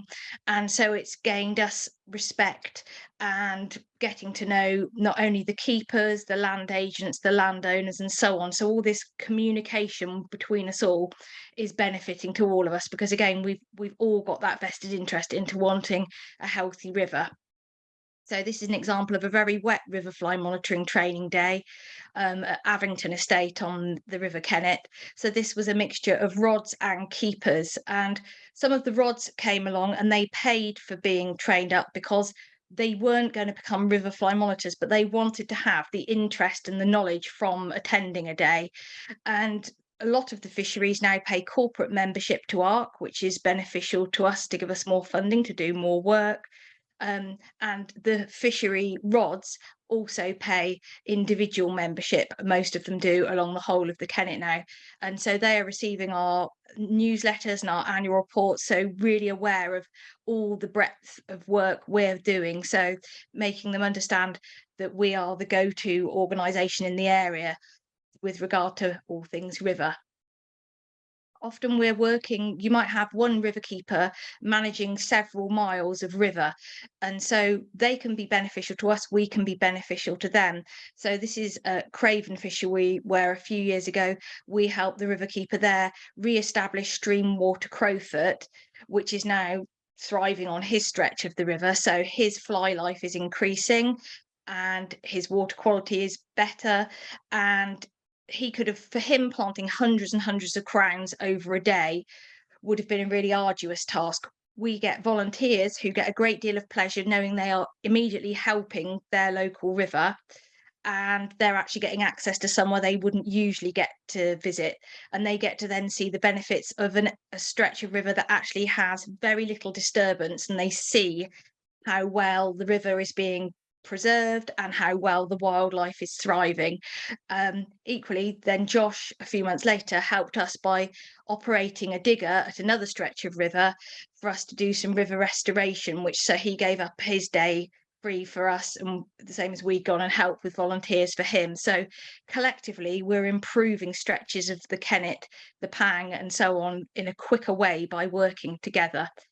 Equally, other stretches of river where stream water Crowfoot is thriving, river keeper fisheries have allowed us to harvest some of that Crowfoot that they would be cutting potentially some of each year anyway, and that's allowed us to re-establish stream water Crowfoot at a stretch of the River Kennet that ARC is lucky enough to co-own in Marlborough. So this is showing that together we can kind of help each other with foraging and harvesting, moving stuff around within the same river to make it all a bit better. This is another example of a big team of our volunteers that after a riverkeeper had done some riverbank modification, then to plant up what goes way beyond this picture with sedge and other native marginal plants would have taken weeks and weeks of one riverkeeper. Whereas if we can have 20, 25 volunteers who are all chomping at the bit to get out and get in waders and help their local river, we can actually do that kind of work in a big team in a matter of a day or two. So they get to spend the time with the keepers, they get to see another stretch of river they wouldn't usually see wildlife they might have never before come across. And actually we often go back to the same sites, and they get to then in a few months or a year's time see the improvement and get that kind of gratification of the work that they've contributed to. So this is last year or a couple of years ago, I think, when one of the river keepers had created some islands in the river so that in low flow, 2 smaller channels would continue to meander. And then this was a matter of a couple of months later when the keeper sent us the photo through to show that all the planting had worked and had achieved its objective. So I share that with our volunteers, and even if they don't happen to go back to that site, they can see what they've done was a worthwhile exercise. It's working with fisheries and private landowners. We get to have lots of really nice scenic coffee breaks and lunch times, and that's an opportunity for all of our volunteers, some of who know each other very well, but others obviously meet different volunteers on different days at different locations, get to kind of have that relaxing time at a beautiful setting. And often it changes people's preconceived perceptions about private stretches of the river, and them understanding that we will work on all stretches of the river, whether public or private, because we want as much of the river to be connected and healthy as possible. So this is a corporate volunteering day, building a big brushwood mattress with volunteers from Vodafone. And this is a couple of months later when that brushwood mattress had completely naturalised.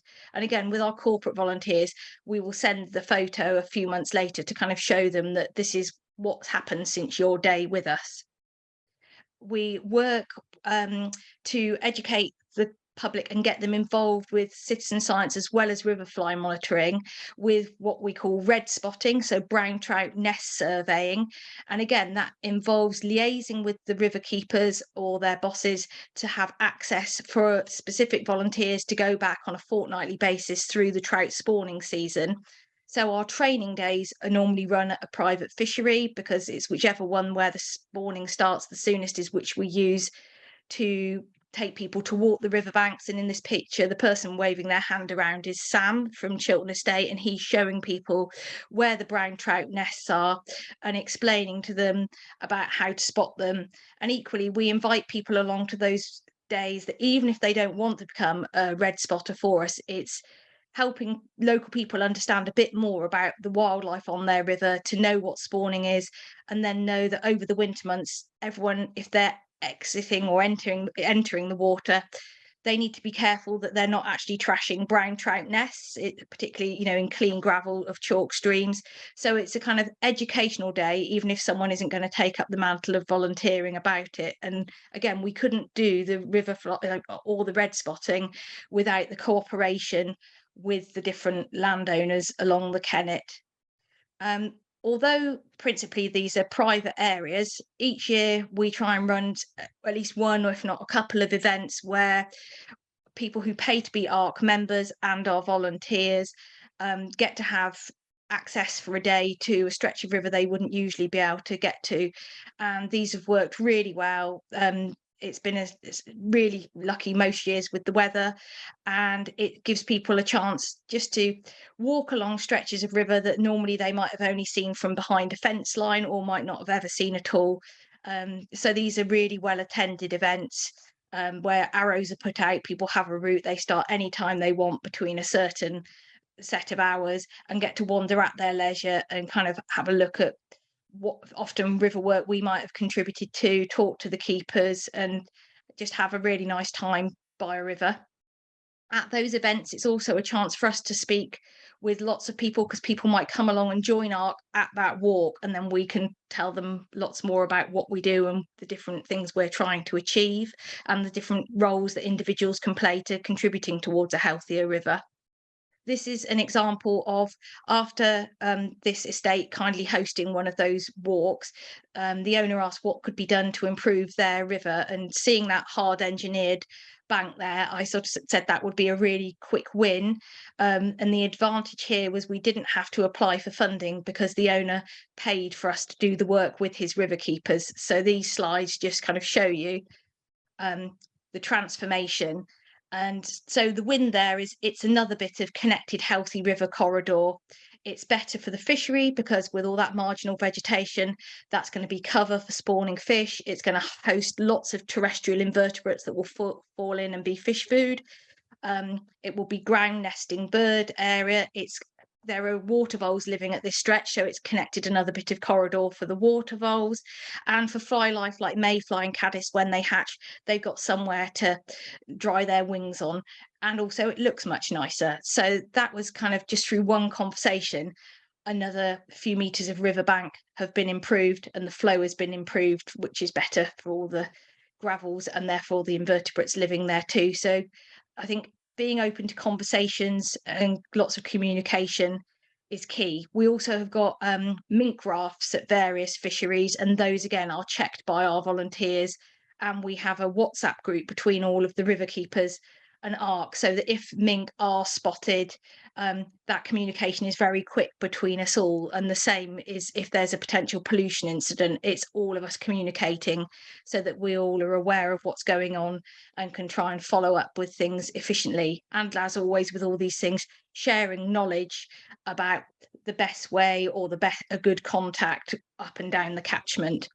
These are some of our ARC trained water vole surveyors. So sometimes in advance of work, it's important to do water vole surveying. So we have gone and done that surveying, sometimes within the private stretches.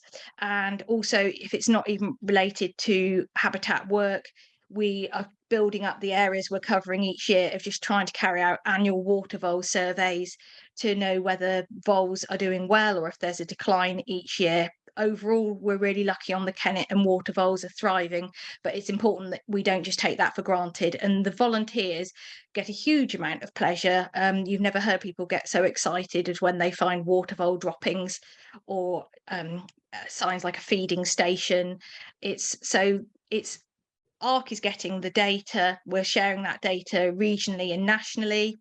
The volunteers are having a great time meeting like-minded individuals, wading up and down stretches that they would never have been involved with if they hadn't have got involved as a volunteer. So there's wins for everybody with this kind of work.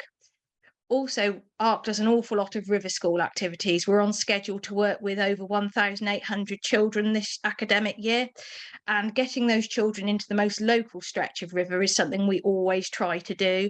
And again, that means phoning up these landowners and the river keepers and asking, can I bring 60 children to your river in 2 months' time for the day? And so far, the answer has always been a resounding yes. And they make great venues. There are toilets, there's shelter, they get to meet the river keeper, they get to possibly meet an angler. So as well as all the education, there's also lots of fun. There's car parks for the coaches or the minibuses. So they are really good, memorable days for the children. And these were some where we've talked about invasive species because of the volume of American signal crayfish. Like I said, they often get to meet an angler and have great experiences that we hope will stay with those children and get them excited about looking after their local river for the rest of their lives too. So thank you very much. I hope I haven't gone over, and I hope that's a bit of a snapshot into why working with everybody is really important. Thank you, Becca. Excellent. Thanks, Anna. Thanks so much. We are coming towards the end, so I'm just going to really quickly ask Ian to come up from Poets of the Planet and go straight into the next presentation. I've got your videos, Ian, so I will just take a verbal cue from you for each of those two. Cheers. Okay, I'll just share my screen. Thanks, Rebecca.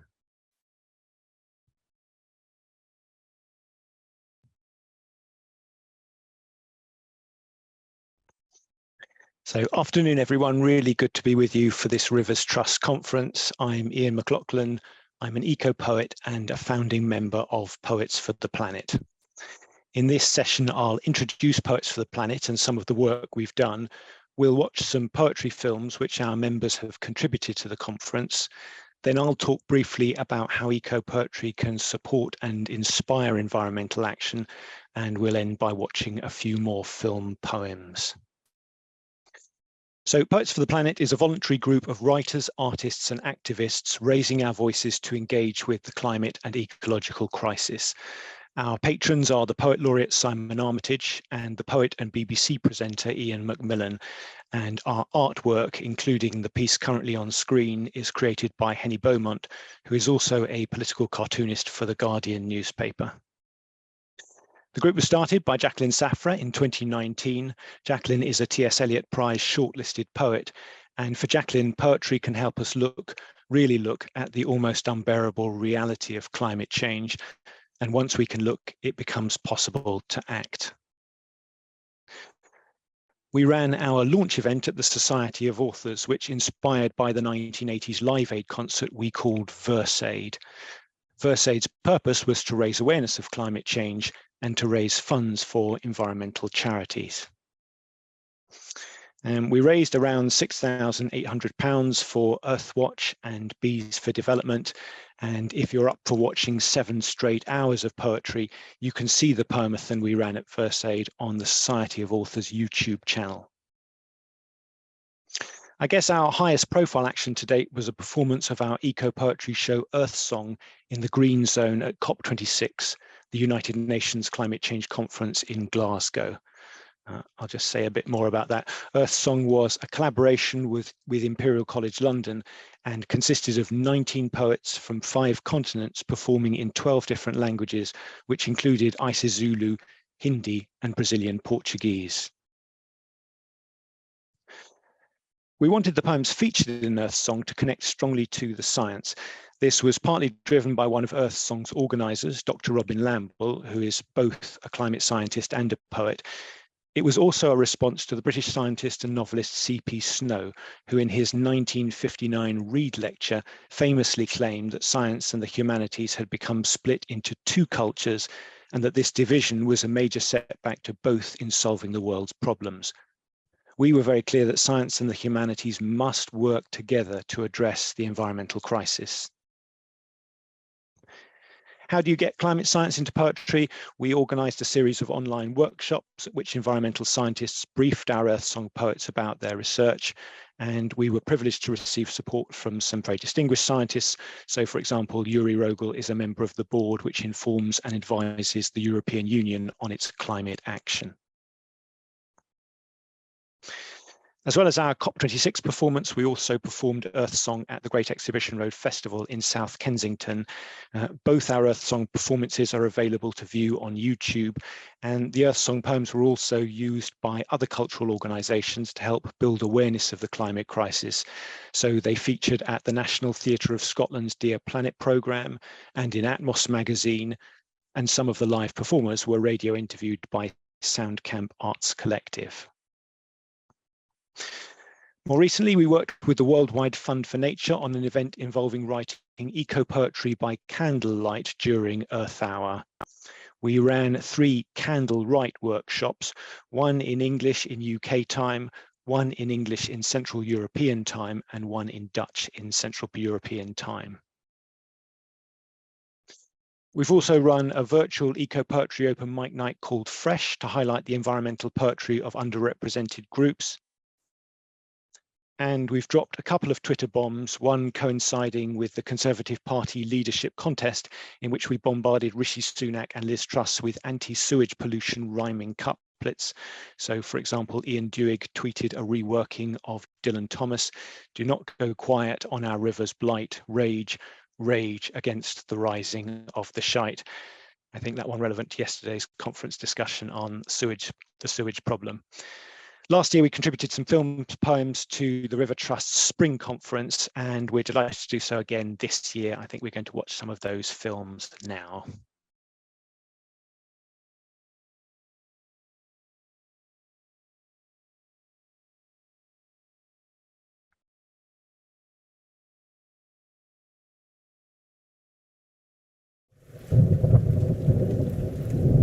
River of our children's future.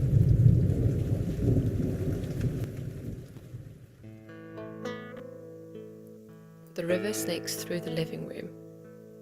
A shelf, holding memories of drier days aloft. Small fry munching through the carpet fronds. Stalking, a takeaway. A shrimp wipes its feet at the front door. A beach creeps up the stairs with each passing decade. Lulled onto the sand, a crab starts to burrow. A nesting squirrel watches, amused from the landing above. The clawed creature retires with a bruised insight to better quarries. Driftwood, jamming the back door open. A fridge door sways within the mercurial flow. The high tide swells up against the white speckled double glazing.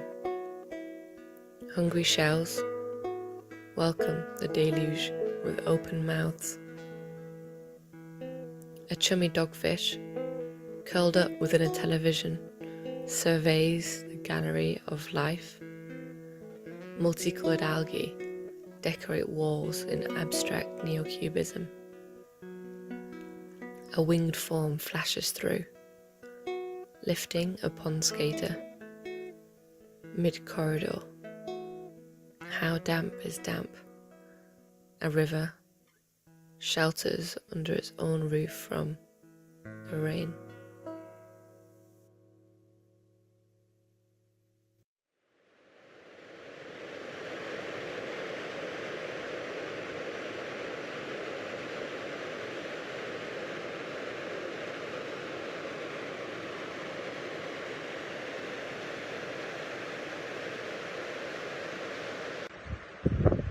Sweetheart, don't read that sign. I think it's for a different kind of person. And all I want is to put myself in here. Like this. Toes sliding between algae pebbles. Fingers grabbing at hazel twigs for balance.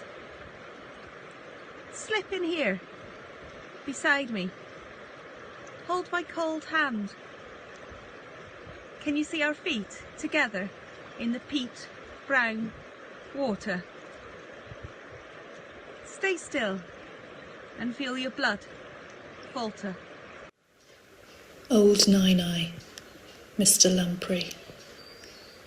He'll tell you how it is, old Nine-Eye, Mr. Lamprey, how he sucks and slides his way along the estuary, how he is boneless, jawless, built from cartilage and lust, how he came down at dusk, shot through with holes like a spitfire, a tail of blue smoke spiralling all the way to the sea's surface, how he swifted away to shelter in mud and silt.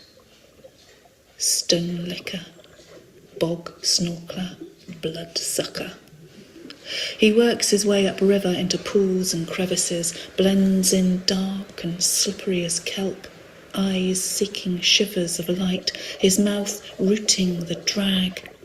His mouth's a horror, a suction tool for cleaning drains or mincing meat, a nightmare showerhead and a dimly lit B&B, uncomfortably fleshy.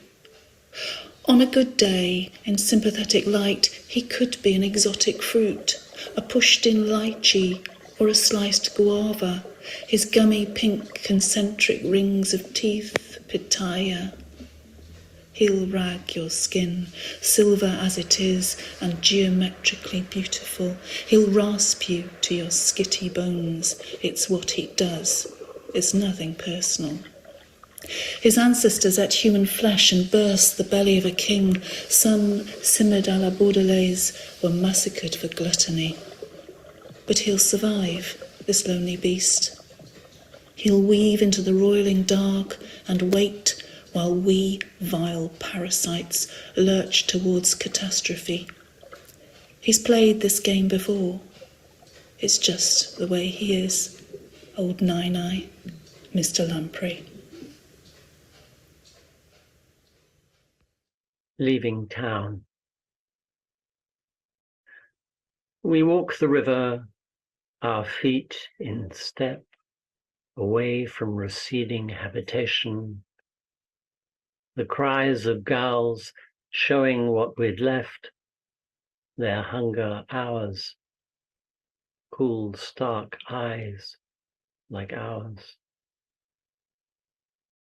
We tread the gravel path into fields and trees, watching a line of paddling Canada geese. A balance of order and improvisation, you declare. We cross a drying stream, a mulch of mucus. The walnut trees you'd planted now bear smooth green globes. You say you told a climate denier to open his eyes and see the loss of species, the absence of insects and waders. And I am quiet because I too can't see the loss or gain. Imagine you are 7 years young, wading up a shallow river, determined not to touch the earthy banks. Currents press the rubber of your boots. The chafed red ring stings your shins, but you don't care because you sing all the songs you can. The brook is friendly. The sun makes reflections dance through bubbles and over ripples. Minnows dart flashes of underwater dust. In your way, a boulder diverts the flow, and you place your cheek on the cool granite grit, and it becomes a platform from which to watch wagtails twitch a seesaw dance, to say they care if the river is a lonely trickle. In your solitude you find a tributary gives you life, a rivulet, a hug filled with power that pushes you on for miles. You have waded in your wellies to an estuary. Sandbanks fan resilience around a beach, and you realize what the water knows, that success is simply getting there. You have seen that you are tested, extraordinary, and alive.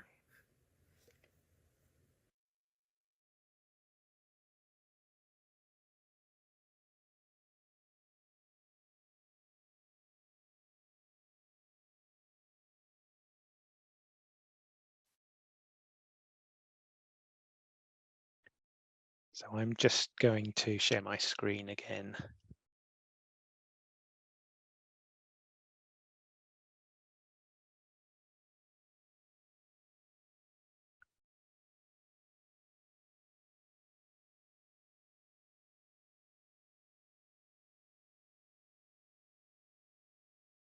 It's not allowing me to move.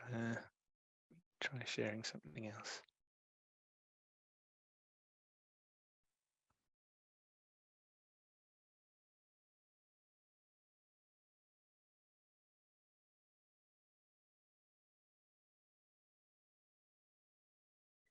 So yeah, I'm now going to talk about how eco-poetry can support and inspire environmental action.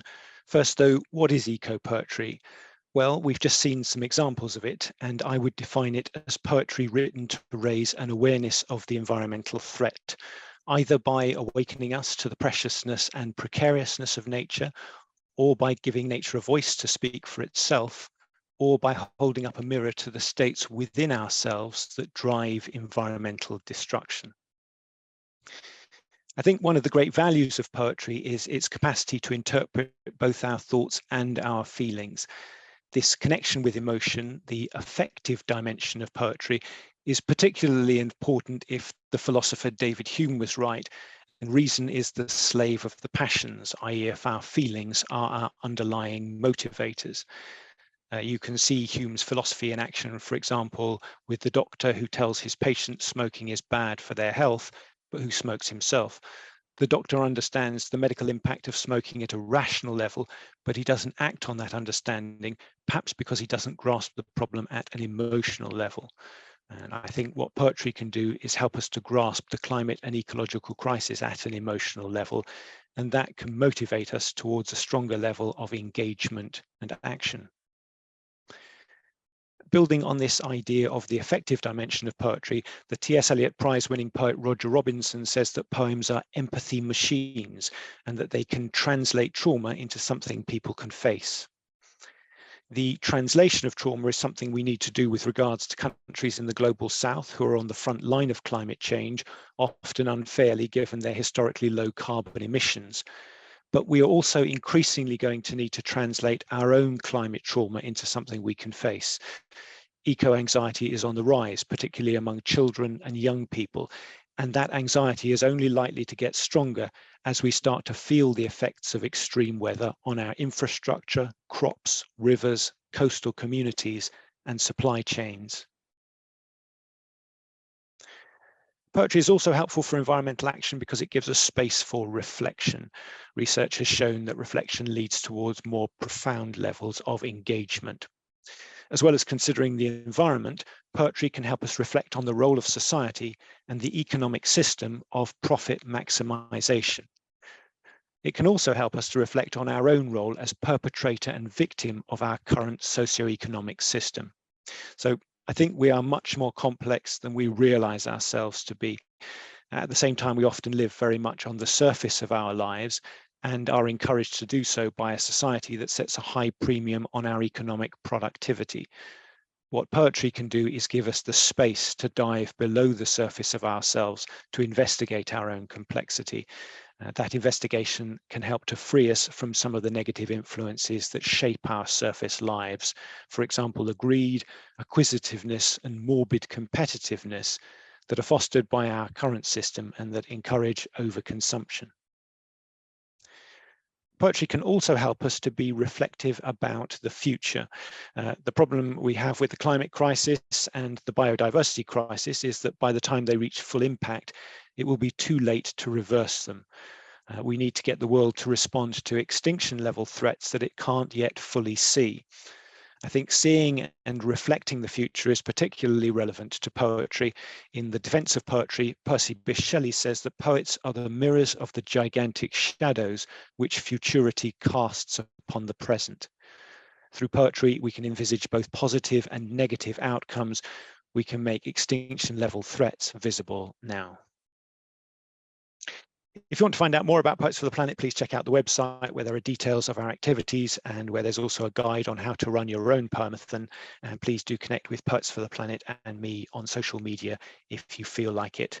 I think we're going to end with some more film poems from our members.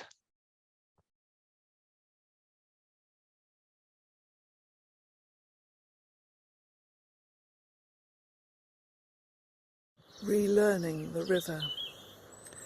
The river starts in our front gardens, in drains and rain from roofs and driveways, with dirty runoff from roads and car parks. Concrete cousins of the river become drunk with extreme rainfall, spewing in the river's face. We'd forgotten where storm waters go, but measuring now what we need to know, modelling floods against river flow, we're creating the science to correct our mistakes. Our rivers are blighted, but we're streaming a light on their plight, restraining the phosphates, shining a beam on the pollutants in our streams, with maps of data and height design, reducing contaminants and eutrophication, eliminate nitrogen, increasing oxygenation. Rivers are a washing machine designed to self-clean. One solution with pollution is to grow riverside trees. Riparian edges support the bank, rushes and sedges prevent sediment and algae. At home we plant hedges, flower beds, gravel and grass to lower the risk of river flooding. Once the banks have been restored from erosion, we can expect an explosion of green, fertilising the dream. A stony bed breeds more larvae. More dragonflies feed more fish and kingfishers. More reeds mean more water voles, weeds and trees, nurturing a clean climate machine. Plants and land, water and trees understand their connection. Waterway Reflections by Leslie Tate from Poets for the Planet. 1. The water is our mind. It leads without comment. Things slip by, a word, a gesture, a hint of something more, and our lives pass before us in a procession of images, dead calm, stately, ceremonial, like a monumental frieze. 2. The lock gates close. Our boat inflates. Black wood trickles and opens into stars. The armies that follow pin us to the wall. So many pouring in, their force demands truth. Cloud-like, ethereal, we calm them to our ways. 3. Mud stirs up as we idle through the reeds. The channel narrows down. Summer hangs heavy on the overgrown towpath. We have come here for what?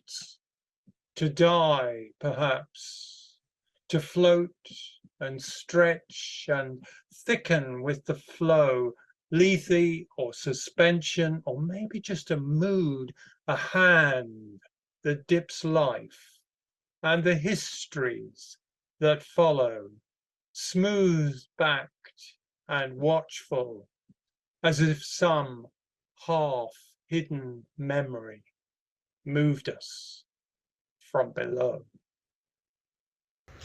Some cells see anemones as being their enemies, but several sorts of algae are hardly separate entities. They, in a process called endosymbiosis, live inside their hostess, closeness without protest, swapping their sweet sugars for the safe seats it delivers, protected by these toxic spines if they should need assistance. But this curious pedigree found inside the anemone goes another layer deeper. See, the algae all are Russian dolls that once ate other algae, that whole chloroplast which in the past lived on their own. These now harmless creatures back then were known as cyanobacteria and caused such hysteria when they first fouled the earth with this toxin that we call oxygen. Highly reactive, it found life, attacked it. The bodies piled higher, till we learned to respire. What was waste was endorsed and was made a resource. Now we breathe these exhaust fumes as we all consume food made by these awesome bacterial communes, because not all were digested. Some just arrested inside a cell where, in good health, they photosynthesize, barely realize as feeder and fowler become one alga inside an anemone. And in and around this could be a clownfish, and they're all trying to kill each other. Remember, these sea anemones don't dance purely by chance, and they're not plants, they're poison-stinging, paralysis or death-bringing animals. Only Nemo's immune to their sting harpoon. His mucus coat means he can gloat safe from predation, luring snacks into his own habitation, because phenomenally, this lemony green anemone seems cleaned by a nominally prey species as they both breathe poison oxygen from within. It seems home is where you're immune to the neurotoxin. My name is Richa Ramani. I am 17 years old, and this is my poem, The River. The river. One day, dusk will spread its wings like a raven in flight. The moon will become a misty spectre of a life once lived. We will then hold our hands and walk barefoot to the river, the echoes of the dying earth scraping against our skin. Memories will wash upon us. Memories of swimming untrammeled in the ocean, dashing towards some hazy horizon, oblivious to the seabed strewn with skeletons. For too long, we have been caged by a myth of ourselves, forgetting that we are half water, half sunlight. Now, let us break free. Let us remember that life is a river flowing beyond itself. Let us dip our fingers into the cold, letting the water heal our stinging wounds. Let us look at the bend in the river and see the sun waiting to bloom to life. Thank you.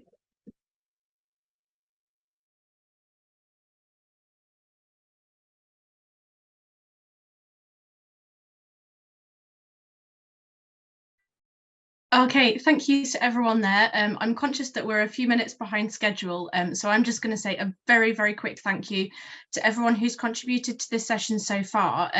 We're not going to have time to address the Q&A questions, but our panelists are here, so if any of you want to type answers to those questions, then please feel free to do so. But I'm just going to hand straight over to our Chief Executive, Mark Lloyd, for his closing remarks. Thanks, Mark. Thanks so much, Becca. And I'm going to try and condense 2 days of presentations into 5 minutes now rather than 15. So forgive this fast forward presentation. I'm going to start by thanking everyone, presenters, panelists, and poets, as we've just heard, the audience for all your engagement, your brilliant questions and cheeky chat. And the Rivers Trust team in particular, our Becca, who's just done a fabulous job. So please put your comments in the chat about what you liked or didn't like while I'm gabbling on over the next 4 minutes now. So I just wanted to talk quickly about the scale of the challenge, some lessons, and finish with some reasons for hope. We've heard a lot about the issue of sewage, and the scale of the problem and how we've brought that to public attention using the power of data. We heard from the Met Office about how our climate is changing dramatically. And I think that power of data to develop community understanding, to build advocacy, the case for advocacy, and consensus building, I think, to drive action so that we're not just arguing about what the problem is, we can start thinking about what the solutions might be. I wanted to put this up because this is my lifetime in stripes. So you'll be familiar with the climate image at the top, but the bottom one is our biodiversity loss, and that's felt most keenly in the freshwater environment, which has declined faster than any other environment. But we mustn't give up. We mustn't find this overwhelming and depressing, and we must focus on building solutions together. As we've heard, wherever you are, a river runs through it, and as Alex says, water is the currency of natural capital. And I really believe that kind of rising to these biodiversity and climate challenges can only be done by taking action throughout our catchments, and thinking about how we restore our rivers, because we restore everything else by restoring our rivers. As we know, rivers are a kind of combination of quality, quantity, and habitat, and they all interact in complex relationships, which we're only just beginning to understand. But if we can try and get those three right, and if we can get one right, then it will mitigate against the others to some extent. Which is why we're so keen on nature-based solutions. River health is a wicked problem, and nature really provides that kind of suite of complex integrated solutions that human beings can't do. So restoring nature throughout our catchments is really the solution to the health of our rivers. Things like SUDs, which slow the flow in urban areas. Tackling the sewage problem is going to be impossibly expensive unless we start looking upstream about how we can reduce the volume of surface water going into our sewers, and in the process bring wildlife and nature back to our communities. We heard from Dan about slowing the flow of water through catchments. Some of the really innovative work that we've done on the River Wyre and we're doing on Glendamachin with green finance. This is really cutting edge stuff, which puts us ahead of the game in the whole sector. And it's really about collaborative solutions. We talked about river buffers, lots of benefits from them, which I'm not going to read out in the interest of time. Interesting discussion about integrated constructive wetlands, some challenge from Penny Johns about their utility in some circumstances. I still remain very convinced of their worth, but I think, you know, our nature-based solutions program is going to really look at quantifying the benefits from this kind of intervention to build the case and to try and identify what the revenue streams are. And really, this is about building multiple revenue streams to cohere around restoring our environment, identifying these ecosystem assets and ecosystem services so that we can get the people who benefit to pay for solving this problem at a really big scale. We need these things will only work if we really go for it and stop fiddling around with small projects. We've really got to you know, treat this like a war effort and a pandemic response all at once. And as I said, I think it's very easy to get depressed looking at the data. You know, the PFAS and chemicals discussion certainly did that for me. But, you know, I do think that we are in a new and exciting world. I've been working in this game for, you know, 35 years. And the public awareness that is around now is just second to none. We just saw yesterday the Times front page saying that river health is going to be an electoral issue. And we're starting to see water companies, even the NFU, stepping up and saying that they acknowledge that they're responsible and that they do want to act. And that's leading to new investment at scales that we couldn't have imagined 5 years ago. So it's not enough. It needs to be far bigger. It needs to be far more integrated and holistic, but it's a big start. Public policy is saying a lot of the things that we've been saying for decades about nature-based solutions and catchment-based approach. The words are there, the actions are not yet following, but the words are really important to drive the action. And I think that the rise of citizen science and the enthusiasm around that is a really amazing opportunity to connect people with their local environment, to give them that understanding, and to build collaboration. We can work together, we can bring together unlikely allies and get them around the table. And the green finance is there. If we can build the revenue streams, the capital is there to really transform our environment. I just want to finish with this, which I tacked onto my presentation because Vin in my team had Aldo Leopold as his hero. I really recommend that you read a Sand County Almanac. It was written in the year I was born, you know, so which makes it even more visionary. But what it talks about here is that care for people cannot be separated from care for the land. And I think that's really important. And really, in order to solve this problem, we need to build greater understanding, greater motivation, greater enthusiasm, connections and love for our natural world and for each other. I think, you know, we've got to resolve the differences between swimmers and canoeists and anglers and unite around common cause, which is really about restoring our river health. So I've certainly got a lot of those things out of this conference. I think it's been really fantastic. I thank Becca yet again, and I thank all of you for taking part.